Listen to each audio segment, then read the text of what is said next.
C'est bon, j'ai lancé. Je suis encore en train de mâcher une amande.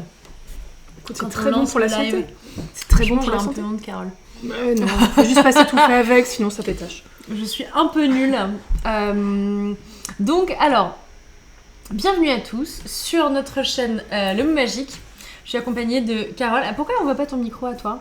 Pourquoi on voit pas mon micro ? Bah écoute, parce qu'il est un peu de côté, mais c'est pas grave. Il est très bien. Non, mais en vrai, si on peut ne... Hop là. C'est pas très grave si on ne voit pas... Attends, je crois que j'ai appuyé sur un truc. Ouais, ça a l'air ok. Ça a l'air ok. C'est pas très grave si on voit moins les micros. Bon alors, bonjour, bonsoir. Je suis ravie de vous accueillir dans cette nouvelle émission du Mot Magique. Alors, c'est assez marrant parce que ce soir, on était hyper bien organisés. On avait tout préparé, tout en amont. C'était incroyable. Franchement, on était max.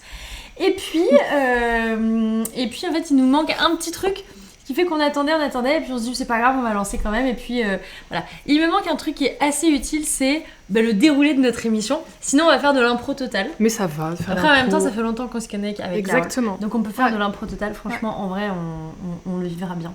Bien sûr. Alors, bienvenue à tous sur notre chaîne Le Mot Magique. Alors, tous et toutes, parce que je pense que ce soir, il y a beaucoup de darons parmi nous.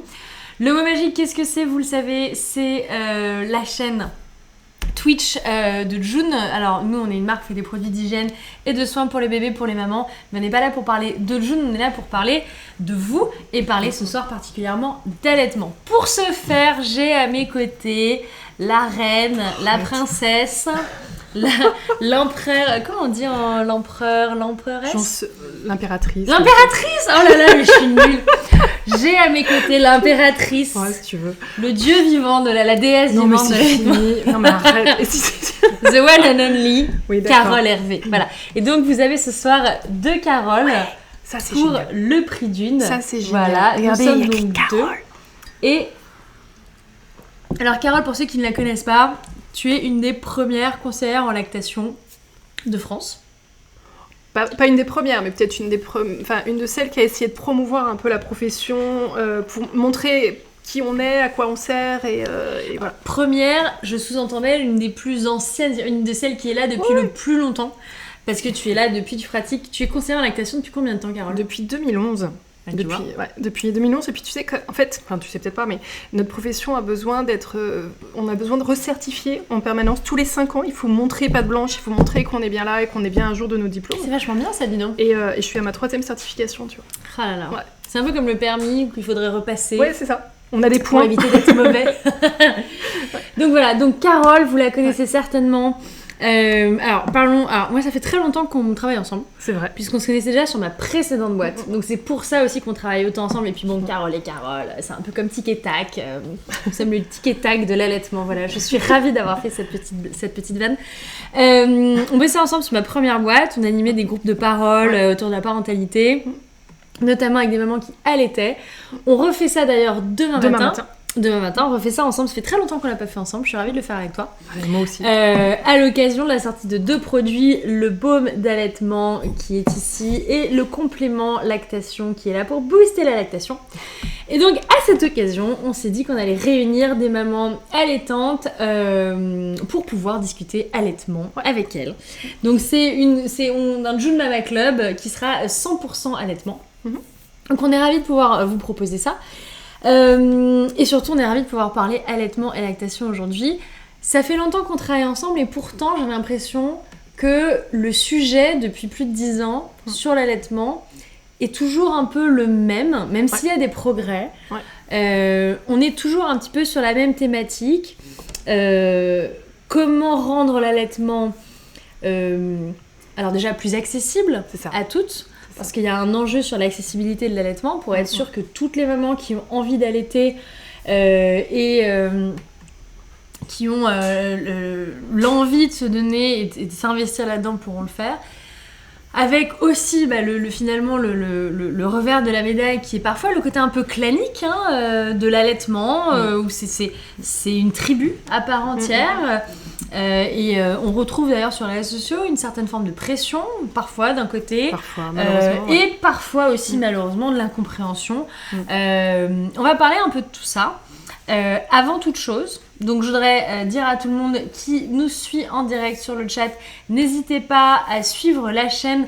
Vous n'avez pas besoin de souscrire parce que en réalité nous n'avons absolument pas besoin de vous payer quoi que ce soit à Twitch, mais par contre vous pouvez appuyer sur le bouton suivre, comme ça derrière vous pourrez être informé de toutes les actualités de la chaîne et nous retrouver en direct. Alors Carole, qui es-tu? Ta vie, ton œuvre. Voilà. Mais avant de parler d'allaitement, qui es-tu en tant que femme? Parce que finalement, mais c'est ça. On est entre femmes, on est entre darons. D'abord, je suis une maman. Qui allaite plus aujourd'hui. J'ai 3 enfants qui ont maintenant 22, 19 et 16 ans. Ça serait un allaitement particulièrement long. Particulièrement long. Non, j'ai décidé de couper le cordon. En fait, j'ai été moi aussi confrontée aux galères, aux difficultés, aux discours contradictoires qu'on peut entendre à la maternité. Bref, la première expérience a été super courte parce qu'une pédiatre m'a remonté les bretelles en disant « Madame, vous êtes en train d'affamer cet enfant. » Tu vois, il y a 22 ans.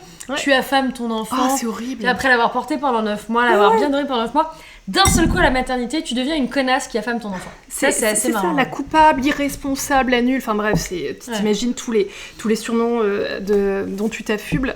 Et finalement, j'ai réussi mieux la 2e fois, et puis la 3e aussi. Et puis à un moment donné, j'ai appris que je pouvais aider d'autres mamans. Et je me suis prise de passion pour ça. Donc maintenant, ça fait bien 20 ans que je soutiens les mamans tous les jours. Tous les jours, je m'arrête jamais. Plus que ça. Ouais, je fais que ça. Alors, mais sous différentes formes, parce que, tu vois, j'essaie de prendre les choses à la source, j'essaie de prendre les choses à la maternité, donc j'essaie de former les professionnels. J'écris des bouquins, donc aujourd'hui j'en ai 2, pour leur montrer, pour montrer aussi aux mamans quelles sont les bonnes pratiques et recycler ce que j'utilise au cabinet et qui marche.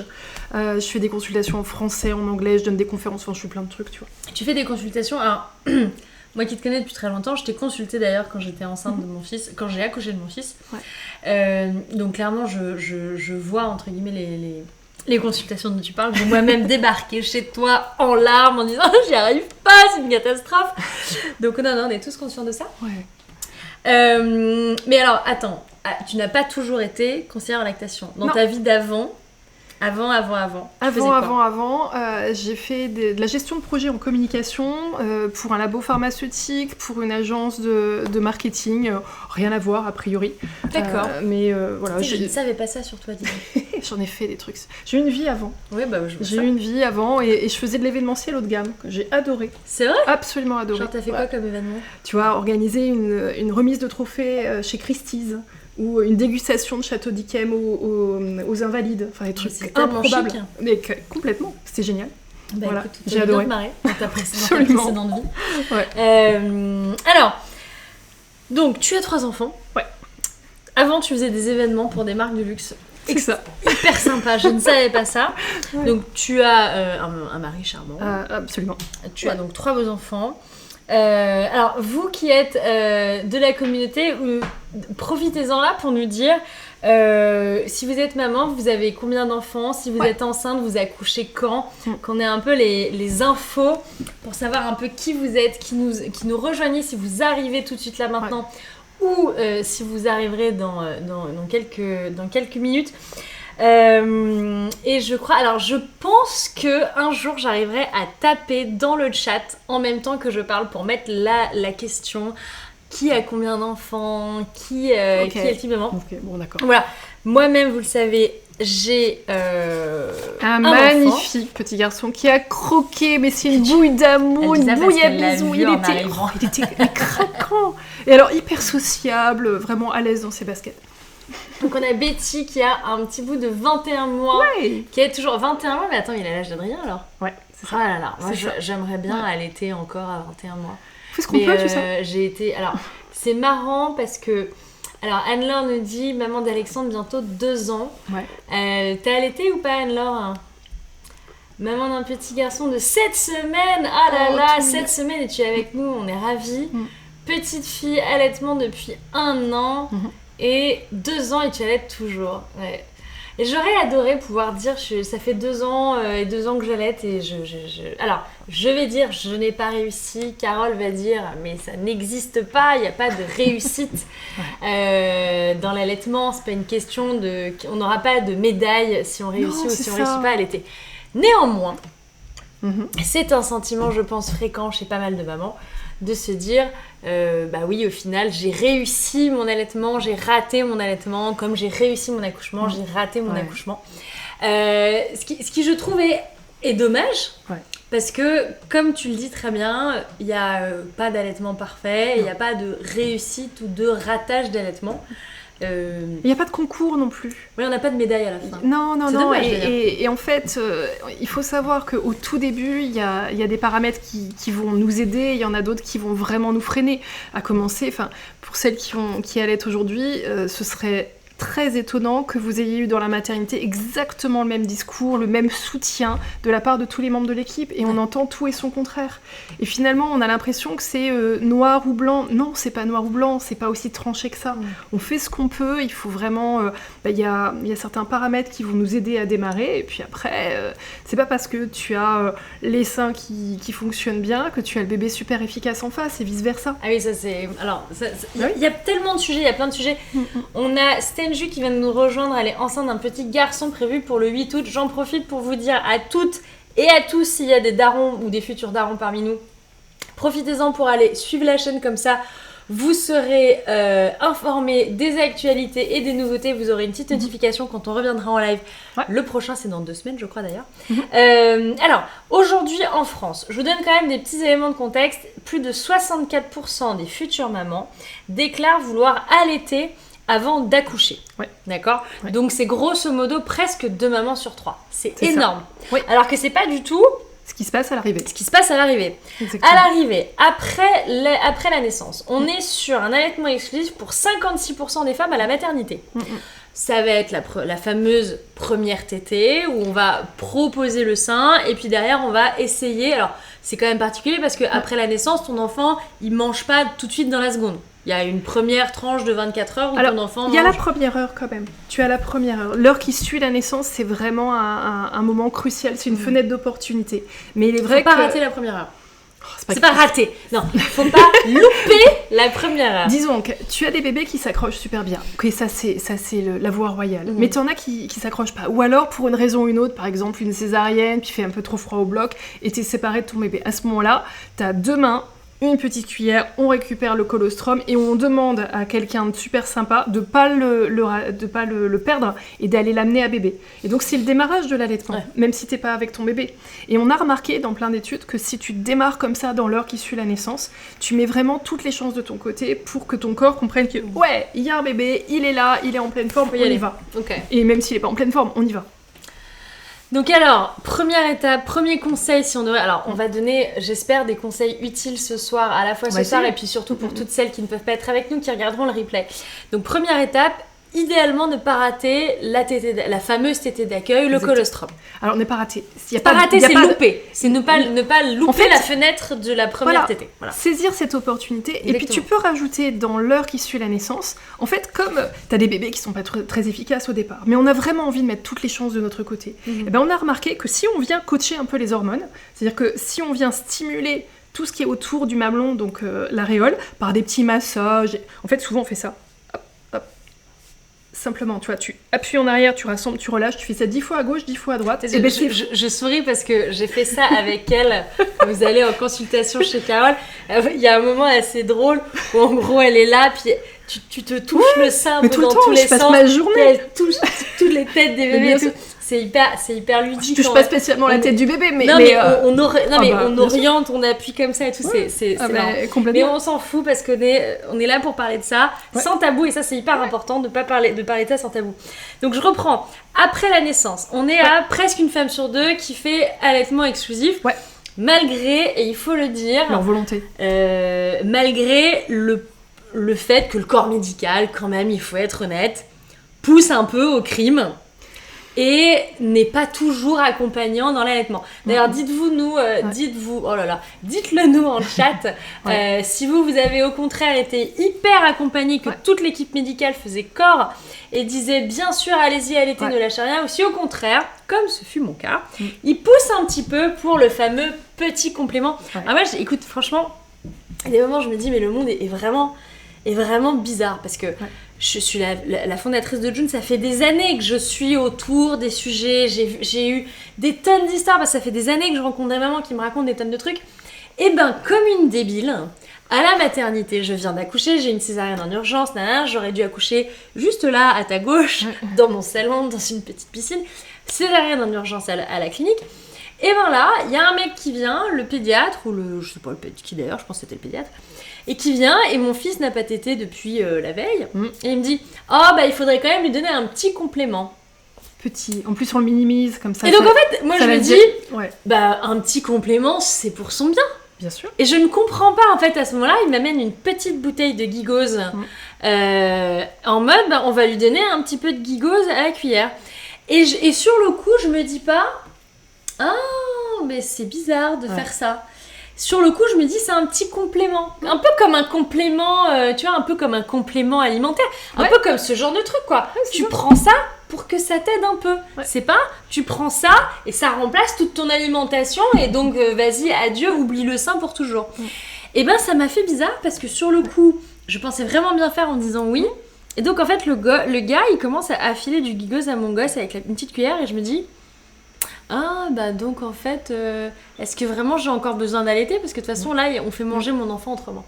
Et je me suis souvenu le sentiment assez douloureux d'impuissance parce que t'as le médecin, puis c'est pas un connard le type, tu vois, ça fait 24 heures que je le vois, il est gentil, c'est pas, il arrive pas en me disant madame c'est une honte, vous voulez allaiter votre enfant, vous êtes une dangereuse terroriste, machin.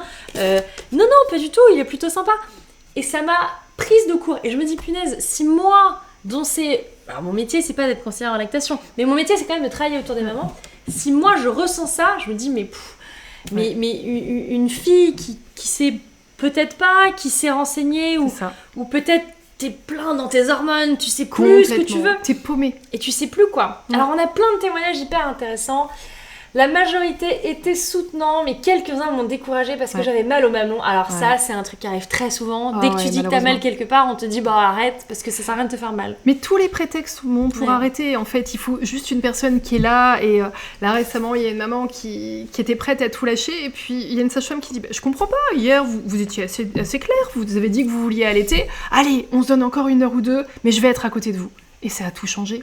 Juste une personne qui y croit, une personne qui est là, présente, et c'est pas grand-chose parfois. Et puis en fait, il faut malheureusement reconnaître que nos médecins ont très très peu de formation en allaitement. Ça c'est vrai. Vraiment très peu. Et donc ils composent avec ce qu'ils ont.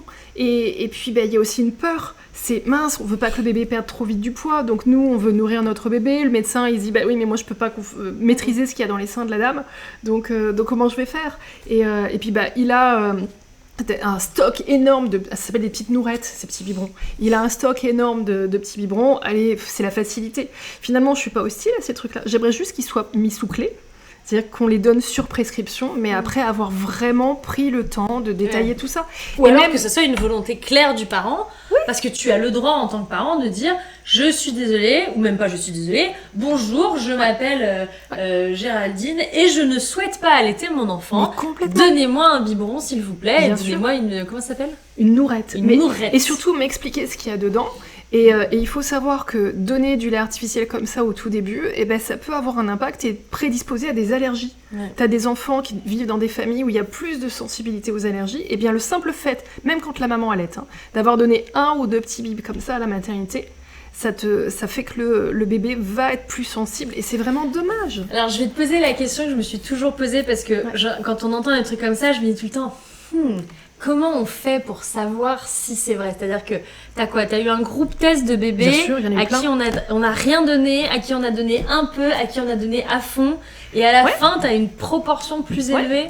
Il y a plein d'études, et en fait aujourd'hui les pédiatres s'accordent pour dire c'est bien sûr ok de donner un lait artificiel si c'est nécessaire, bien sûr avec un avis clinique clair, idéalement l'accompagnement d'une consultante en lactation, mais ça c'est pas fréquent en France. Et si on doit vraiment donner une préparation pour nourrisson, on donne un lait qui est spécifique. Donc en fait c'est un lait dont on a fractionné les protéines pour les rendre digestes. Comme ça on élimine une grosse partie du risque de développer des allergies. Comme ça, on permet à la maman de se dire, ok, tout se joue pas là tout de suite en 3 jours dans le séjour à la maternité, j'ai encore le temps de me retourner et d'avancer. Bon. On a des questions. On a Nanou, pardon, comme j'arrive pas à lire parce que c'est violet sur mon écran. On a parlé d'un éventuel complément car Alexandre avait perdu pas mal de poids avant la sortie. Finalement, on n'en a pas eu besoin. Ouais. Donc j'ai l'impression que le sujet du complément, c'est quand même un truc qui revient bien, notamment. Bien et ça, c'est la fameuse. Et ça, c'est ce que tu disais toi par rapport à ton allaitement. Si ton enfant n'a pas pris le sein, n'a pas mangé pendant 24 heures, 36 heures, 48 heures, une espèce de compte à rebours un peu désagréable. Qui arrive en disant vous laissez votre enfant s'affamer. Et ça, c'est un truc qui est dur à vivre parce que moi, c'est un truc que m'a appris ma nounou longtemps après. La nounou Vanessa, la première nounou d'Adrien, elle m'a dit, parce qu'au moment où on essaye de changer des trucs et tout, de faire goûter des purées, elle m'a dit alors ne t'inquiète pas, ton enfant ne va jamais se laisser mourir de faim. En tout cas, dans des circonstances qui sont tout à fait hors problème de santé. Problématiques de santé gravissime. Et donc, au final, cette espèce de phrase, il a pas mangé, il va perdre trop de poids, et donc tous les jours, c'est est-ce que finalement on est capable de tenir encore un petit peu avec cette menace du complément si tu prends pas assez de poids, et que Nanou semble avoir vécu pour son fils Alexandre. Alors je vais rebondir là-dessus parce que je connais pas une maman qui laisse pas qui ne fait pas manger son enfant. C'est-à-dire l'amener au sein veut pas dire qu'il mange forcément.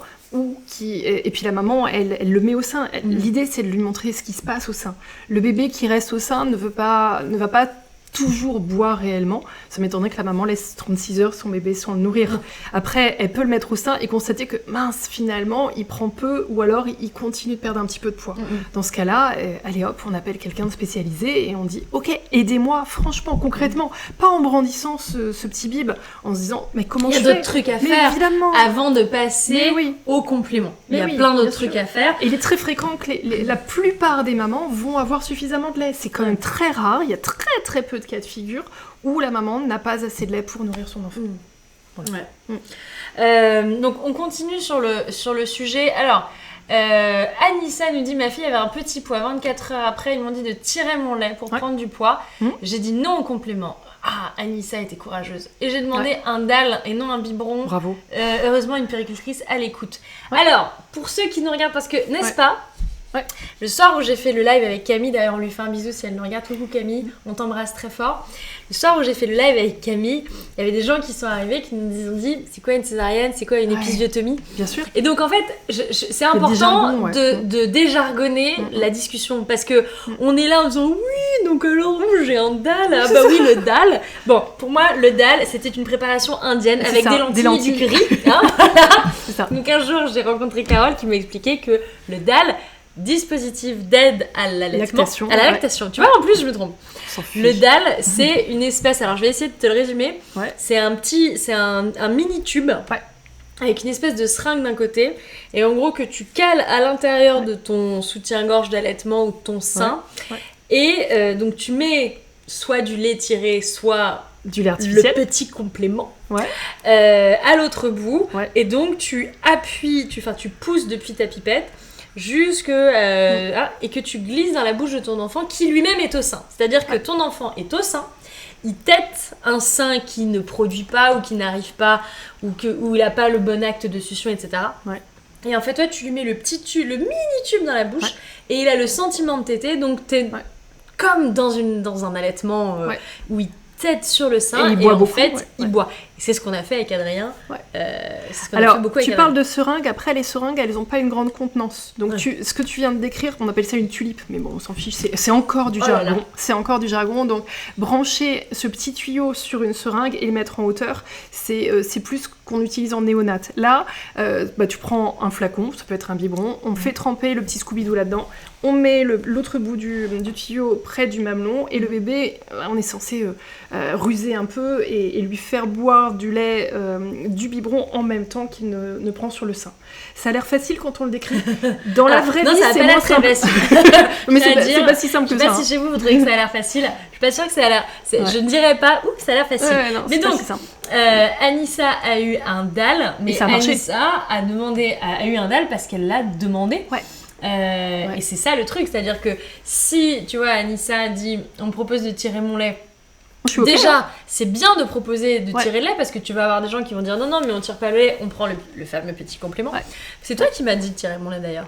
C'est toi qui m'as fait tirer mon lait. Bien sûr, c'est-à-dire si Adrien n'avait pas la force d'aller chercher le lait en direct, on le tirait pour lui et on lui donnait. Point. Ça veut dire que les seins, ils sont entraînés, ils comprennent ce qu'ils doivent faire. Et donc voilà, et ensuite on a... Et donc, si je me permets de rebondir, ça veut dire qu'Anissa, elle s'est renseignée au préalable. Elle savait déjà, à minima, ce qu'elle voulait, ce que c'était qu'un dalle, et elle s'est pas laissée faire. C'est-à-dire, on lui a parlé de compléments, peut-être que, je sais pas, les réseaux sociaux, une copine lui a dit « Ok, complément, très bien, complément parce que ton bébé prend pas assez de lait, donc on va le chercher pour lui, tes seins sont fonctionnels, on leur dit de bosser. » Et ça, c'est super, ça veut dire que se préparer un minimum au préalable... ça change beaucoup les choses. De toute façon, alors, ça fait partie des sujets, on a beaucoup parlé de la préparation à l'accouchement. Sur le premier live qu'on a fait, on a parlé justement de l'accouchement à domicile, qui est une des préparations les plus, à la fois les plus étranges et les plus intenses, parce que tu te prépares à tout. Tu te prépares à accoucher à domicile, tu te prépares à accoucher à la clinique, tu te prépares au pire cas de figure si vraiment ça va très très très mal. Donc il y a pas mal de trucs. Mais la préparation à l'allaitement, finalement, tu as le sentiment, et moi pour rencontrer pas mal de mamans qui me disent « on verra », et le on verra se transforme pas mal en j'ai pas réussi. Alors qu'en fait, c'est un peu une double injonction contraire de dire on verra. Je sais pas, c'est un peu comme dire je prévois de faire le marathon dimanche. On verra. C'est ça. Je me suis pas entraînée et à la fin, j'ai quand même pas réussi. Alors que on peut pas réussir, c'est pas réussir, j'aime pas le mot réussir un allaitement, même si je sais que je l'utilise pour moi en disant que j'ai échoué mon allaitement, mais tu vois, le biais cognitif il est fort. De se dire c'est bien de se renseigner parce que c'est quand même un truc un peu technique qui n'est pas comme ça accessible. Enfin, moi j'avais juste vu ma sœur allaiter, mais je savais pas comment elle avait fait. Pour moi c'était un peu magique. Tu prends ton enfant, tu le mets sur le sein et il y a là quoi. Le truc se fait tout seul. Et en fait pas du tout, c'est-à-dire que ça va un petit peu au-delà. Alors peut-être mon biais aussi venait du fait que j'ai vu plein d'animaux mettre bas et j'ai vu plein, que ça soit des chiots, que ça soit des chats, que ce soit des poulains. Alors le poulain c'est particulier parce que t'as qu'une seule maman avec un seul bébé, là où le chiot t'en as plein. Et j'ai jamais vraiment vu de problème. Je me dis si on est calqué un peu sur le règne animal, ça doit être facile. Tu prends ton bébé, tu le mets au sein, sa tête et c'est parti. Et alors en fait pas du tout. Mais alors pas du tout. Et c'est ça qui est dur quoi. Donc comment on fait pour bien se... Alors, je squeeze plein de questions, mais je reviendrai dessus. Comment tu fais pour te préparer ? Parce que tu peux pas te préparer à ça tant que tu l'as pas vécu. Comment tu te fais pour te préparer ? Alors, déjà, tu as les sages-femmes qui ont dans leur préparation à l'accouchement un cours sur l'alimentation. L'idée, c'est de ressortir de ce cours et de se dire, au fait, est-ce que j'ai réellement des repères ? Là, tu vois, j'ai fait une prépa cet après-midi en montrant à une maman des vidéos, et je montre une première vidéo où le bébé est au sein mais fait rien. Et en fait, je regarde le visage de la maman et je la vois qui creuse un peu la ride du lion, son visage se crispe et je sens qu'intérieurement, elle se dit « Waouh, ça a l'air super compliqué ». Et je dis « Voyez, là, vous constatez qu'il se passe rien ». Et après, je lui montre une autre vidéo où le bébé tète et déglutit. Donc, je lui explique déjà ce à quoi elle doit s'attendre. Ensuite, je lui donne des repères. Et les repères, c'est en fait un bébé qui prend des biberons, tu regardes ce qui rentre. Un bébé qui prend le sein, tu regardes ce qui sort. C'est très basique, en fait. Ah. Eh ben oui, Je veux dire, les seins sont pas gradués. Et le bébé qui reçoit du lait, il fait pipi, il fait caca. Tu sais, on est très pipi-caca. C'est très basique quand on vient d'avoir un petit bout de chou. Et donc, rien que ça, et savoir ce qu'on doit attendre, et comment notre corps va produire du lait, et comment la lactation va évoluer, c'est le b.a.-ba. Mais la plupart des gens ne le savent pas. Mais en même temps, c'est dur. Enfin, tu vois, moi, tu me le dis maintenant, j'ai déjà eu un enfant. Tu me dirais, compare, entre guillemets, ce qui rentre, à la fin, c'est ce qui sort. C'est vrai, j'y avais pas pensé. Mais... tu sais pas si ce qui sort, c'est la quantité normale. Mais justement, le but c'est de savoir ce que c'est que la quantité normale. À J1, tu as besoin d'avoir une couche d'urine, une selle. J2, 2 couches d'urine, 2 selles. Et J3, 3 couches d'urine, 3 selles. Jusqu'à là, c'est assez simple. J'ai envie de te dire... quelle quantité ? Bah oui. Bien sûr, et c'est pour ça que je montre des photos.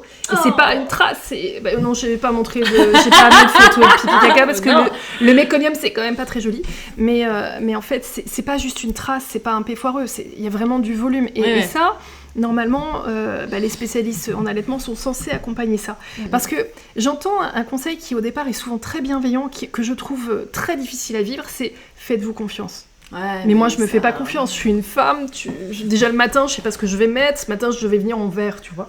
Moi, je suis en rose. Ah, c'est vrai. Eh ben ouais. Non, mais sinon, je me serais changée. On aurait été en vert toutes les deux. Non, mais tu Carole, vois, se faire confiance, je veux dire, je connais très peu de femmes qui savent exactement tout ce qu'elles veulent dans à la l'instant T. Ouais, voilà. non, mais ça, c'est normal. Et donc faites-vous confiance et puis ça va marcher tout seul. Ça marche pas si bien que ça. Déjà donner des repères, savoir à quoi s'attendre et puis savoir qu'un bébé, sa tête, c'est très très riche le démarrage. Quand je dis riche, c'est normal qu'un bébé tète jusqu'à 18 fois par 24 heures. 18 fois. Ça fait partie du jeu. Et à force de s'entraîner, à force de se louper, et puis à un moment donné, ça y est, il y a un déclic qui est plus ou moins rapide selon les enfants. Et tu peux pas savoir, c'est pas écrit sur leur front, celui-ci il saura faire tout de suite. Il y en a qui vont prendre un peu plus de temps. Et alors, question, parce qu'on en arrive au 3e chiffre, 2 mois après la naissance, on a seulement un tiers des femmes qui continuent d'allaiter. Donc on a 30% des femmes qui allaitent 2 mois après la naissance. Alors, il y a un sujet sur le fait que ces chiffres montrent que l'allaitement n'est pas particulièrement encouragé, puisqu'en fait, on a un peu à chaque étape. Après, il faut quand même pas se leurrer. 2 mois après la naissance, une femme sur 3 allaite, mais 2 mois après la naissance... Elles reprennent le travail. Ben oui. Voilà. Donc, t'as déjà cette... T'as déjà cette problématique autour de 2 mois après, tu dois reprendre le boulot, donc forcément, on rentre dans une autre dynamique. C'est un sujet d'ailleurs pour vous... Alors attends, parce qu'on a eu des petites questions. Sans les livres et les réseaux, ça aurait été difficile de tenir. Dans la maternité, une conseillère en lactation passait chaque jour dans ma chambre. Ah ouais, mais Tatiana, ça c'est la Rolls de la maternité. Complètement. Mais si tu as envie de mettre dans le chat quelle était ta maternité, vas-y, tu feras des envieuses.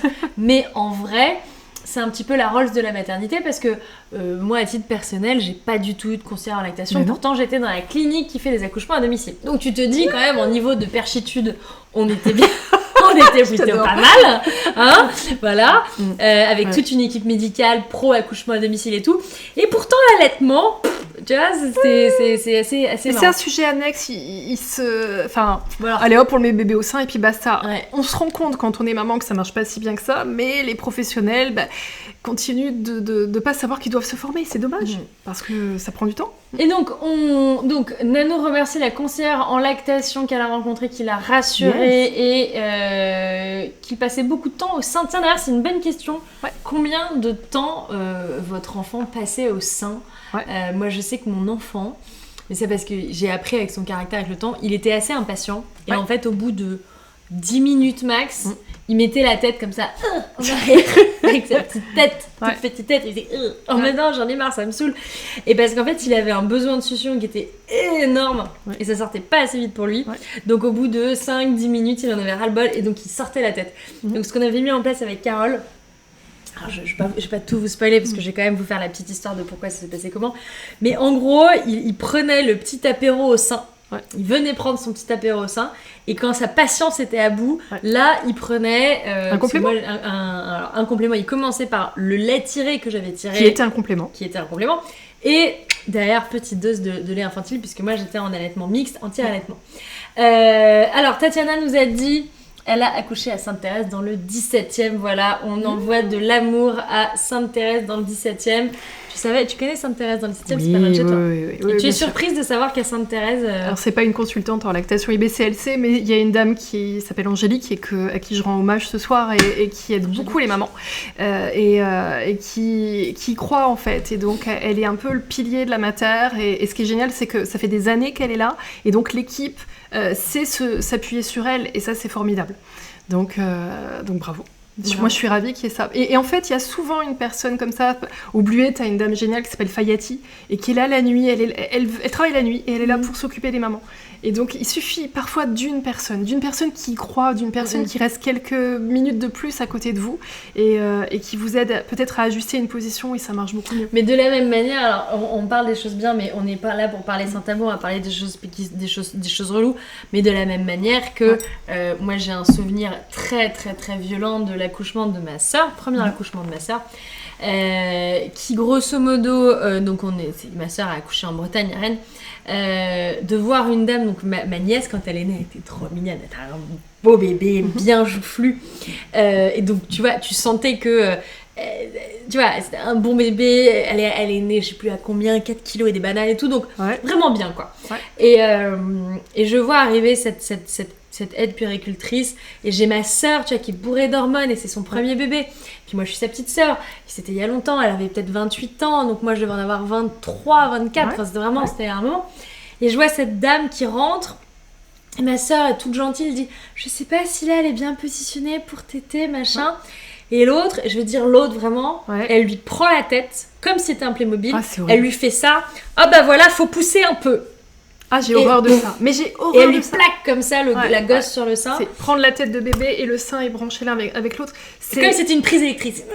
Je rentre dans la prise. Et alors, ça m'a choquée. Je comprends. Ça a choqué ma soeur qui était là. Et puis ma soeur, je crois que s'est mise à pleurer en disant non, mais c'est normal, tu sais, moi je sais pas faire. Et une espèce de violence là-dedans que je trouvais vraiment nulle. Alors, je pense que cette dame, depuis, elle exerce plus. Puis si elle exerce encore, malheureusement, il y a peu de ça se chances fait qu'elle partout. soit sur Twitch. Mais ça se fait partout. Mais ça se fait partout. Mais oui, malheureusement. Et c'est quand même un truc dommage. Tu te dis, mais pourquoi C'est parce qu'on les forme pas? Oui, parce qu'en fait, on donne souvent le rôle à une personne d'être dédiée aux mises au sein. Et donc, elle est là, un peu hésitante, qu'est-ce que je dois faire? Et il y a une espèce de transmission, écoutez, vous devez aider la maman, regardez, elle est un peu gauche, et donc vous amenez le bébé au sein, vous lui montrez à quel endroit ça se trouve. Et en fait, personne prend le temps d'écouter les mamans derrière, puisqu'invariablement, elles trouvent ça violent, et elles disent, j'ai trouvé ça brutal, et j'ai plus du tout eu envie de faire appel à quelqu'un. Et puis t'as même des bébés qui... T'imagines, on te prend la tête comme ça et on la plaque sur le sein de la maman, c'est horrible. J'ai envie de dire, dans ta vie de femme, il y a des moments très désagréables où des gens te prennent la tête et essayent de te la mettre dans une direction, c'est détestable. Mais c'est détestable, et de ce fait, tu as des bébés qui ont un mouvement de recul derrière. Et on les comprend. Mais c'est normal, c'est 100% normal. Et c'est pour ça que moi je travaille, au cabinet, je travaille les mains dans le dos en fait. Là aujourd'hui, j'ai une maman, je lui ai dit, là vous avez un peu mal, elle m'avait rien dit. Ma stagiaire comprenait pas, je lui dis mais parce que je vois des gestes instinctifs, mais je vois que vous avez relevé un petit peu l'épaule et puis vous l'avancez un peu en avant et vous me regardez. Une maman qui va bien, elle regarde son bébé tout le temps et elle le caresse et c'est absolument formidable. Moi j'ai pas besoin de mettre mes mains sur la maman. Ça rejoint d'ailleurs, c'est un truc qu'on a appris nous quand on a fait de l'aptonomie et on a parlé d'aptonomie d'ailleurs dans le premier live avec Alexandra. Mais en aptonomie, tu demandes systématiquement la permission à la maman et au bébé avant de venir le toucher in utero. Ce qui est normal. Parce que tu dis et je me rappelle très bien puisque Noémie, notre aptonome, elle disait bébé, je vais venir te toucher si c'est ok avec toi. Alors évidemment, Adrien n'est pas sorti pour dire non, je suis pas d'accord. Mais il était prévenu. Bien sûr. Et donc quand elle posait ses mains sur mon ventre, ça il pouvait se lever. C'était exactement. Il y avait un vrai, une vraie relation. Et alors c'est marrant parce que tous ces sujets autour de l'allaitement, c'est une des premières questions qu'on te pose quand tu dis que t'es enceinte. Alors, c'est pas au tout début où tu dis « Ah, garçon-fille », tu dis « je sais pas ». Bon, mais c'est une question qu'on te pose rapidement.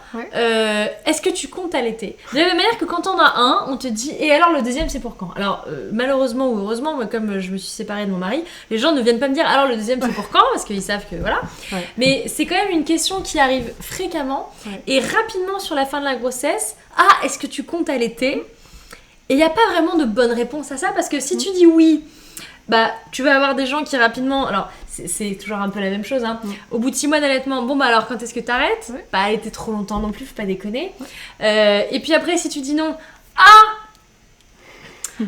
et alors bon, pour peu que t'aies quelqu'un d'un peu informé, il dit c'est dommage parce que l'OMS te dit c'est allaitement exclusif pendant les 6 premiers mois. Donc il n'y a jamais vraiment de bonne réponse. J'ai l'impression que la maternité c'est un peu une occasion supplémentaire de faire chier les femmes sur des sujets qui finalement ne concernent qu'elles. Mais ça c'est une sensation tout à fait personnelle, mais je pense que vous êtes nombreux à la partager. Anissa nous dit j'ai aussi vécu cette violence, bébé était endormi, ma tétée pas beaucoup, on m'a dit de la stimuler à l'eau froide. C'est horrible. À l'eau froide. Mais attends, mais comment tu fais pour c'est comme quand tu mets le pied d'un pote dans l'eau froide pour lui faire J'ai entendu là encore au mois de janvier, on a dit à une maman de déshabiller son bébé, de mettre un gant d'eau froide sur son dos pour le réveiller. C'est horrible. Mais je t'assure. Sérieusement? Bien sûr, on entend des bêtises pareilles. Bien sûr. C'est atroce. Si, alors, pour celles qui nous écoutent, si vous avez un tout jeune bébé et que c'est un petit peu lent au démarrage et que vous avez besoin de le stimuler, vous prenez une petite cuillère, vous recueillez un petit peu de colostrum et on le glisse dans sa bouche même quand il est somnolent et ce sera une meilleure stimulation que de venir le chatouiller, le gratouiller ou lui mettre de l'eau froide. C'est atroce. Ah oui, mais on entend des trucs. Et tu vois, ces mêmes violences, ça fait des années qu'on les constate, ça fait des années que ça nous révolte et ça a toujours lieu aujourd'hui. On est en 2023, bon sang de bonsoir. Parce que j'ai quand même l'impression qu'il y a une petite évolution. On parle de pas mal de choses. On a parlé beaucoup des violences obstétriques. On se rend compte qu'il y a une évolution quand même. Enfin, moi, j'ai vu mon premier gynéco, j'avais 15 ans. À l'époque, ça n'avait rien à taper. C'était hop, installe-toi, truc, machin. Puis moi, j'avais 15 ans, j'étais traumatisée. Là, maintenant, j'ai vu plusieurs gynécos quand j'étais enceinte d'Adrien. Alors, il y en a un très à l'ancienne, déshabillez-vous intégralement, asseyez-vous, puis vas-y, j'y vais. Enfin, très très détestable. Mais j'en ai quand même vu 2 autres qui étaient beaucoup plus. Est-ce que c'est ok avec vous ? Je vais faire un examen, je vais vous toucher là. Est-ce que c'est ok ? Est-ce que ça vous va ? Chose que j'avais pas vue quand même quand j'étais plus ado. Donc il y a une évolution quand même. Pourquoi est-ce qu'on n'a pas cette évolution-là ? Parce que typiquement... Non, Nizar, il a été gentil. Nizar a été très gentil, Betty from Friends. Attention, parce que c'est le live où en fait on va tout balancer on balance les maternités, c'est le truc qu'on n'a pas le droit de faire sur Google, t'as pas le droit de dire le gynéco machin, il est bien. Bon, alors, moi, par défaut, je dis toujours que du bien des gens, d'un point de vue public, ça sert à rien d'aller dire du mal et de donner des noms. Je trouve pas ça élégant. Mais en effet, professeur Nizar est très sympa, vraiment extrêmement gentil. Et c'est d'ailleurs lui qui avait alerté mon mari sur les dangers de la dépression postpartum. J'avais trouvé ça très courageux de regarder mon mari en disant oui, alors attention, dans le premier mois après ça venait un peu de nulle part, mais ça lui avait fait un peu peur. Et il nous avait donné cette statistique, et peut-être que ça fera l'objet d'un live, que la première cause de mortalité chez la jeune maman, c'était le suicide. Et alors j'ai trouvé ça... ce qui est terrifiant. C'est très très très très dur. Mais tu vois, on est tellement isolés. On n'a plus ce village autour. On sait qu'on a besoin d'être entouré quand on accueille un bébé. Et finalement, nos mères, nos grands-mères, elles n'ont pas allaité. Elles savent pas de quoi elles parlent. Tu vois, nous, on est à Paris. Et à Paris, les femmes, elles n'ont pas vraiment leur mère autour. T'as pas leur famille, on n'a pas ce filet de sécurité communautaire, tu sais, qui est là pour les encadrer, les entourer. Et c'est triste. Tu te retrouves là avec ton bébé, t'as pas le mode d'emploi. Et puis il pleure. Et puis il est 3h du mat. Et il a du mal à s'accrocher. Et tu paniques et c'est normal. C'est difficile. On a Vanessa qui nous dit moi on m'obligeait à la réveiller pour la stimuler alors qu'elle dormait tranquille, tétée dans les cris, panique pour moi. Ça c'est un truc de ouf de dire, mais ça c'est un truc que j'entends, mais que j'entends encore beaucoup trop. J'entends encore beaucoup le côté réveille ton enfant pour le nourrir. Un peu comme si c'est un peu le même principe de il va se laisser mourir de faim, parce qu'en fait il va mourir dans son sommeil de faim. Donc réveille-le avant qu'il ne décède dans son sommeil. C'est complètement, ou alors il dort trop, il faut le stimuler. Alors c'est vrai que nous on mange en étant éveillé, mais ce qu'on sait pas c'est que le nourrisson il tète par réflexe, et le bébé qui fait ça là, tu vois, la nuit ou même la journée, il fait, tu l'approches du sein, c'est incroyable, il se met à téter. Mais parce qu'ils sont faits pour ça.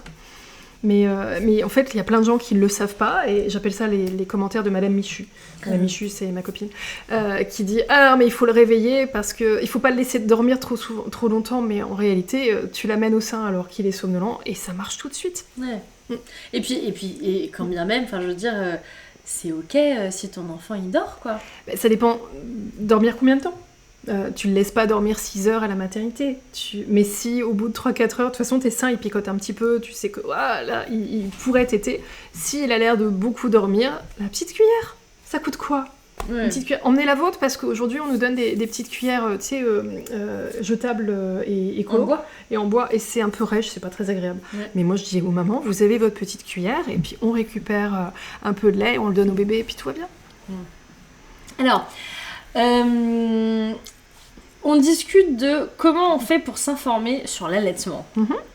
Aujourd'hui, en France, tu veux t'informer sur l'allaitement, tu fais ça comment ? Donc, t'as des groupes Facebook. J'ai écrit 2 bouquins. T'as des bouquins. C'est quoi les titres ? Attendez, on va faire de la promo. Déjà, première promo, vous allez follow la chaîne. Pas la peine de souscrire, mais allez follow la chaîne. Deuxième promo, les livres de Carole. Carole, c'est quoi tes livres ? Mon allaitement sur mesure aux éditions Albin Michel. Donc ça, c'est le guide, c'est le pratique vraiment de A à Z. Et l'autre, c'est choisir d'allaiter, c'est le couteau suisse. C'est, je sais pas, j'hésite, je sais pas si je dois le faire, comment le faire. Et puis, je veux juste pas me prendre la tête. Il y a plein de petits dessins. Et donc, ça, c'est choisir d'allaiter aux éditions First. Trop bien. Dans toutes les librairies. Et alors, je tiens aussi à dire, parce que moi, je l'ai fait, il y a une formation en ligne. une plateforme en ligne où en gros tu as des cours et donc tu peux regarder les vidéos. Moi c'est ce que j'adorais, c'est regarder les vidéos parce que j'étais je sais pas quoi faire et tout. Donc il y a, et alors ça je sais plus comment ça s'appelle parce que ça fait longtemps que je m'en suis pas servie. C'est l'essentiel de l'allaitement et j'ai aujourd'hui une bonne centaine de vidéos, les feuillets que je donne au cabinet et un atelier avec mes mamans une fois par mois. Trop bien. Donc, petit moment d'auto-promo, à part toi, comment on fait pour s'informer sur l'allaitement ? Il y a des groupes Facebook ? Il y en a quelques-uns, il faut être prudent parce qu'en fait tous ne se valent pas. Ouais. Mais tu as aussi des sites de référence, je pense au site de la Leche League, qui est à peu près 5000 pages de ressources qui sont régulièrement mises à jour. Tu as des groupes de soutien, c'est bien d'aller traîner... Dans les maternités Dans les PMI ? Alors, certaines maternités, certaines PMI, mais tu as beaucoup d'associations, donc la Leche League, tu vas avoir les marraines de l'or blanc, tu vas avoir... en région, tu vas avoir comme ça des associations. Tu as des sages-femmes qui organisent des petits groupes aussi. Tu as pas mal de groupes sur Instagram aussi, petit à petit, des groupes qui se créent. Tu veux dire sur des pages Instagram ? Ouais, des pages Instagram, exactement. C'est déjà pas mal. Alors moi je vais vous faire un retour et après on a une petite question qui est chouette, on va la répondre, mais on va juste finir ce petit truc. Ouais. Moi comme j'étais tirée allaitante, j'étais un peu... ça fitait nulle part quoi. C'est-à-dire que grosso modo chez les allaitantes pures j'étais une paria puisque je faisais du tir-allaitement et chez les mamans qui n'allaitaient pas j'étais un peu elle se fait chier à tirer son lait, vraiment quel enfer. Et vraiment tirer son lait c'est un engagement parce que tu te réveilles toutes les 2 à 3 heures pour tirer ton lait alors que dans l'absolu tu pourrais dormir puisque ton enfant n'est pas sur un... il est sur un rythme. Alors pour le coup j'aime beaucoup cette phrase, le risque de confusion entre le sein et la tétine, comment pourrait-on confondre une tétine et un sein ? C'est un vrai débat, mais néanmoins, mon enfant a pris le sein et la tétine pendant des mois, il s'en foutait. Oui. Mais le vrai sujet, c'était pas tant ça, c'était chez le groupe des mâmes tir allaitantes sur Facebook. J'arrivais, je posais 2-3 questions, il y avait beaucoup d'injonctions. C'est-à-dire que on te dit non, faut pas faire ça. Non, faut pas dire si. Et de la même manière, c'était non, tu ne peux pas dire que tu prends un biberon pour faire ton tir-allaitement. J'ai dit alors écoute, je peux ne pas le dire, mais c'est la réalité. C'est-à-dire que j'avais mon Medela. D'ailleurs, je pense qu'il faudrait que je le mette en vente parce que j'ai toujours mes tire-laits. Faudrait peut-être que je les remette en vente un jour sur LinkedIn. J'avais mes tire-laits. J'avais mes petits flacons, je les mettais au frigo, et donc c'était les fameux petits apéros d'Adrien où en gros il prenait son petit apéro sur les seins, derrière hop on mettait une tétine, derrière hop il buvait, tout allait bien. Et j'expliquais ça sur le groupe et on me dit ah non, tu peux pas dire que tu le mets au biberon. J'ai dit mais alors tu veux que je le mette où si je le mets pas au biberon Mais c'est pour ça que je te dis qu'il faut choisir les groupes.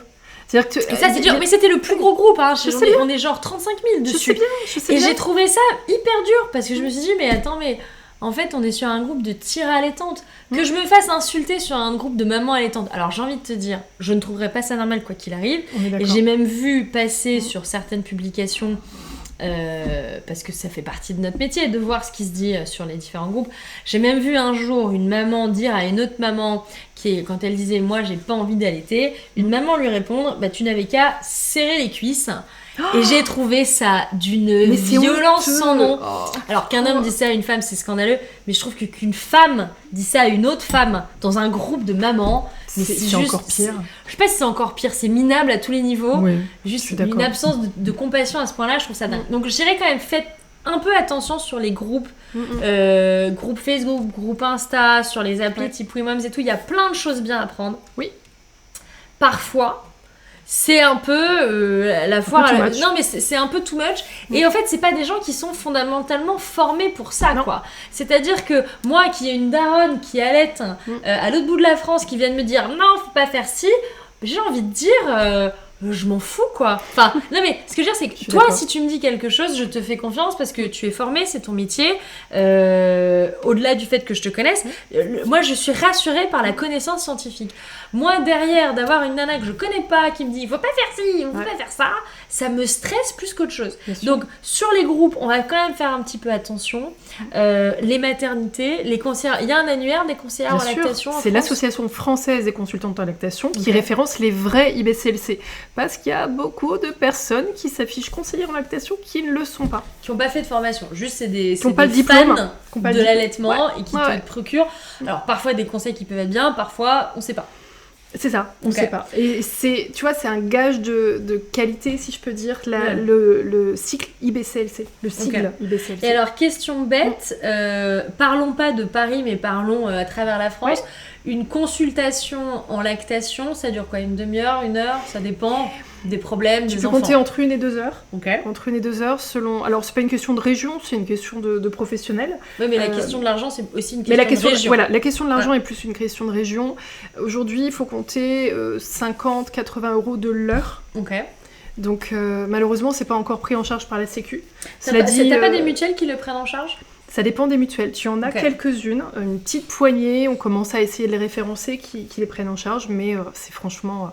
allez, on est au balbutiement de cette reconnaissance-là. Donc, en dehors de Paris, parce qu'à Paris, tout est toujours extrêmement cher. Mais en dehors de Paris, peut-être Paris-Lyon, les 2-3 métropoles un peu grosses, tu peux trouver une conseillère à lactation qui peut t'aider pour une 50aine d'euros.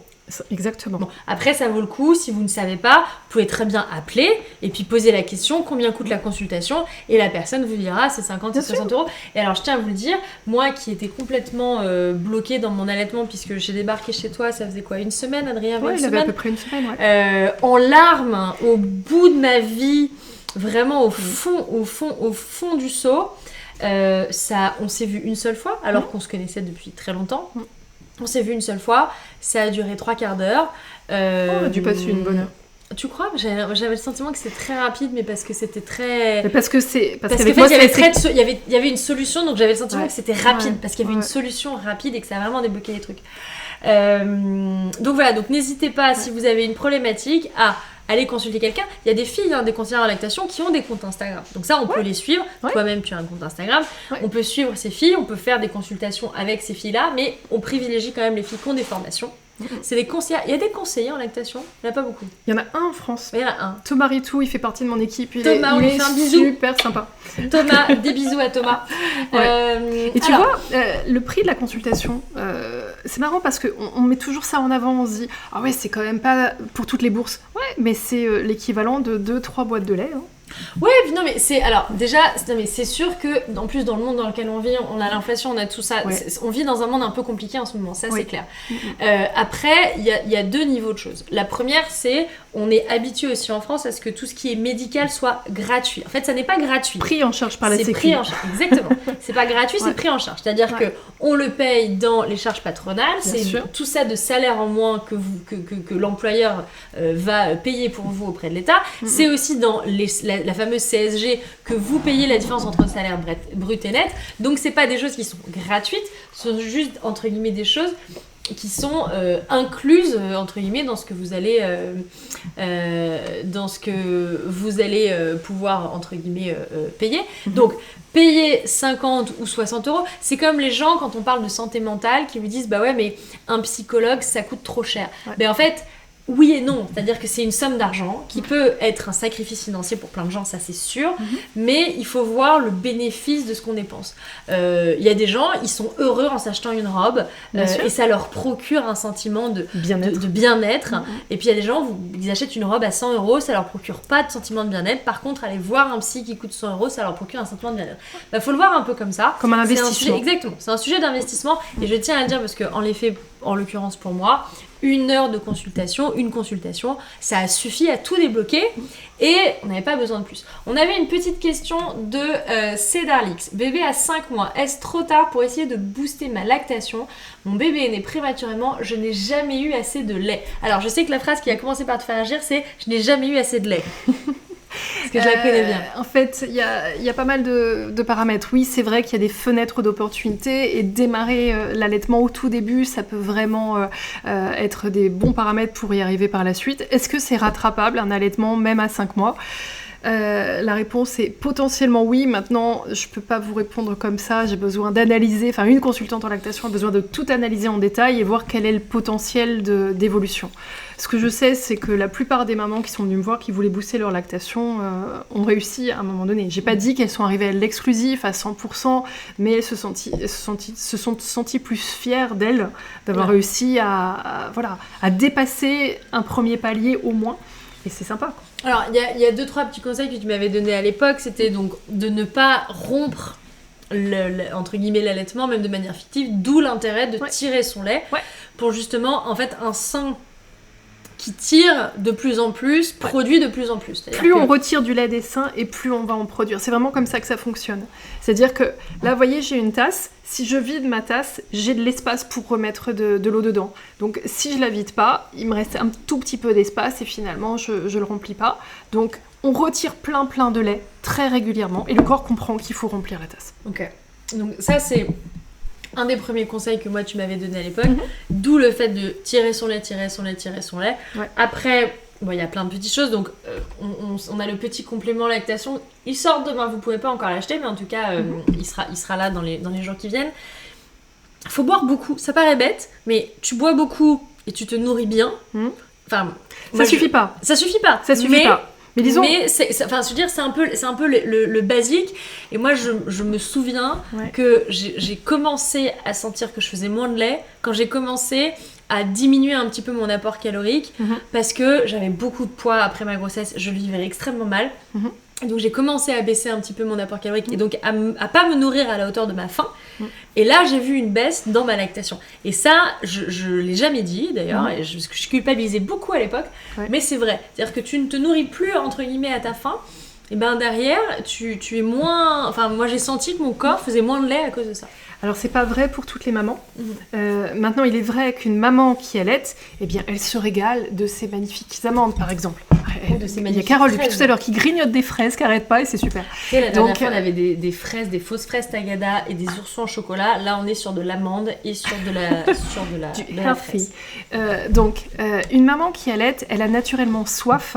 Donc c'est pas il faut boire plus pour avoir du lait, mais on écoute sa soif. Et puis on va griller facilement 500 calories par jour. Et donc, naturellement, on a des petites fringales. Ouais. Et donc, si on se nourrit pas, en fait, tu as des mamans qui sont anorexiques et qui produisent plein de lait, mais si on se nourrit pas assez, on est fatigué. Et quand on est fatigué, on éjecte moins du lait. Quand on éjecte moins du lait, on a l'impression d'en avoir moins. Et là, on rentre dans un engrenage, un cercle vicieux, tu vois. Et d'ailleurs, on a une marque qu'on aime bien qui s'appelle Jolie Mama, qui fait des snacks. Elles sont trop cool. Tu m'avais fait manger des trucs, d'ailleurs, quand j'étais arrivée. Parce que tu m'avais vu arriver un peu désespérée. Tiens, Carole, mange ça. J'ai dit oui. Mais la pauvre, elle avait plus de jus, il fallait lui redonner un petit peu d'énergie, un petit peu d'amour. Puis alors, les snacks Jolie Mama au chocolat, en fait, elle mangeait ça comme un trésor. J'étais là, j'ai mangé. Puis comme c'était bon pour mon allaitement, j'ai dit, mais en fait, c'est génial, ça compte pas. C'est pas comme du chocolat normal, c'est pas comme les petits oursons en chocolat, etc. D'ailleurs, j'en profite pour dire à Manon et Elodie qui sont derrière nous, j'espère que vous avez pensé à vous commander à manger les filles parce qu'il est 21h, il faut que vous mangiez. Parce que nous, on est bavardes, on papote et on bavarde, on mange nos fraises. Nos fraises Elsie. Alors, on a des commentaires. Est-ce qu'il y a des sages-femmes qui peuvent nous suivre si on n'a pas de consultante lactation dans notre coin? Alors, oui, je pense que tu dois avoir des sages-femmes qui peuvent le faire. Alors, tu as des sages-femmes et certaines ont une spécialité qui s'appelle le DULHAM, le diplôme interuniversitaire en lactation humaine. Qui est un diplôme français qui se rapproche un petit peu de la certification IBCLC. L'ennui, c'est que les sages-femmes, figurez-vous, n'ont pas le droit de promouvoir ce diplôme parce que ça s'appelle je t'assure, c'est dingue. Ça s'appelle mais c'est de la promotion médicale, c'est comme les médecins qui n'ont pas le droit de se faire une page internet. C'est exactement ça. Donc finalement, c'est très difficile de savoir qui est qui. Vous avez des sages-femmes qui n'ont pas de diplôme, qui ont vraiment plein de compétences, et puis on leur dit franchement, écoutez, je veux vraiment savoir si vous avez une spécialité en allaitement, je veux des conseils précis. Est-ce que je peux faire appel à vous? Est-ce que vous pouvez m'orienter? Est-ce que dans votre réseau, vous avez quelqu'un avec qui vous travaillez qui peut vous aider? Mais les sages-femmes peuvent être un très très bon premier degré qui sont très aidantes. Alors je viens de réaliser un truc. Dis-moi. C'est qu'en fait, on avait imprimé les feuilles en recto verso, donc je suis passée directement sur la feuille 3. Et j'ai raté la feuille 2. C'est pas grave. On a une autre question. Dis-moi. Tout à fait d'accord, solidarité entre mamans, allaitantes ou non d'ailleurs. Le tire-lait, un choix crucial. Le bien choisir, c'est important. Ah, c'est une bonne question, chère Carole. Dis-moi. Comment bien choisir un tire-lait? Ah, ça dépend du besoin que tu as. Tu vois, aujourd'hui, on vend des petits tire-laits nomades qui sont hyper sexy, que tu glisses dans le soutien-gorge, c'est super, et t'en avais utilisé un. Maintenant, ces tire-laits-là... je n'ai pas utilisé ça, moi. Mais si, t'avais le Elvie. Non, j'avais le Elvie, le massageur chauffant. Je n'avais pas le truc. Et non, j'ai pas eu le truc trop cool. Moi, j'ai eu le Medela que tu mets avec le soutien-gorge d'allaitement. Avec la brassière. Avec les trucs qui sortent de tes seins. Je l'ai mis sur les réseaux sociaux en plus. Qui sortent de ton sein avec le petit tube de chaque côté. Et avec par contre, j'avais un truc Wi-Fi là. Moi j'avais les trucs en fait qui ne se branchaient pas. J'avais le truc Wi-Fi. D'accord. Pas Wi-Fi n'importe quoi, le sans fil. Oui, j'ai compris. Et donc en gros, je pouvais tirer mon lait partout, mais je devais mettre le soutien-gorge, la brassière pour tenir, très pour laide, pour tenir les trucs. Avec les machins comme ça. J'ai pas eu le truc Elvie, hyper cool, hyper cute qu'ont toutes les américaines et toutes les belles gosses. Moi j'avais le vrai truc. Mais t'en fais pas de pas de regret parce que ce soit celui que tu as utilisé ou que ce soit le Elvie, ce sont des tire-laits d'entretien. En fait, en fonction des situations, parfois tu as besoin d'un double moteur qui est vraiment compétent, qui perd pas d'aspiration, donc des moteurs spécifiques, mais en fonction du besoin. C'est-à-dire que tu n'utilises pas le même modèle de tire-lait que tu t'absentes 3 heures pour aller à un cours de yoga, si tu as la chance d'y aller, que tu vas utiliser si tu as besoin de compenser ta lactation. Là, j'ai une maman, par exemple, qui a brillamment mis en place une lactation pour ses 2 petits bouts de chou Préma, et donc on a utilisé un tire-lait de compète avec les bonnes techniques, avec le tire-lait de compète. Elle a eu une lactation super, elle a même 12 litres de lait au congélateur. Elle m'a dit, je vais peut-être en faire don au lactarium. Je lui ai dit, tu plaisantes, tu le gardes, et c'est pas de l'égoïsme. De lait, quoi. Le jour où tu as un petit coup de mou, tu auras 12 litres au congèle. Ces bouts de chou, les deux là.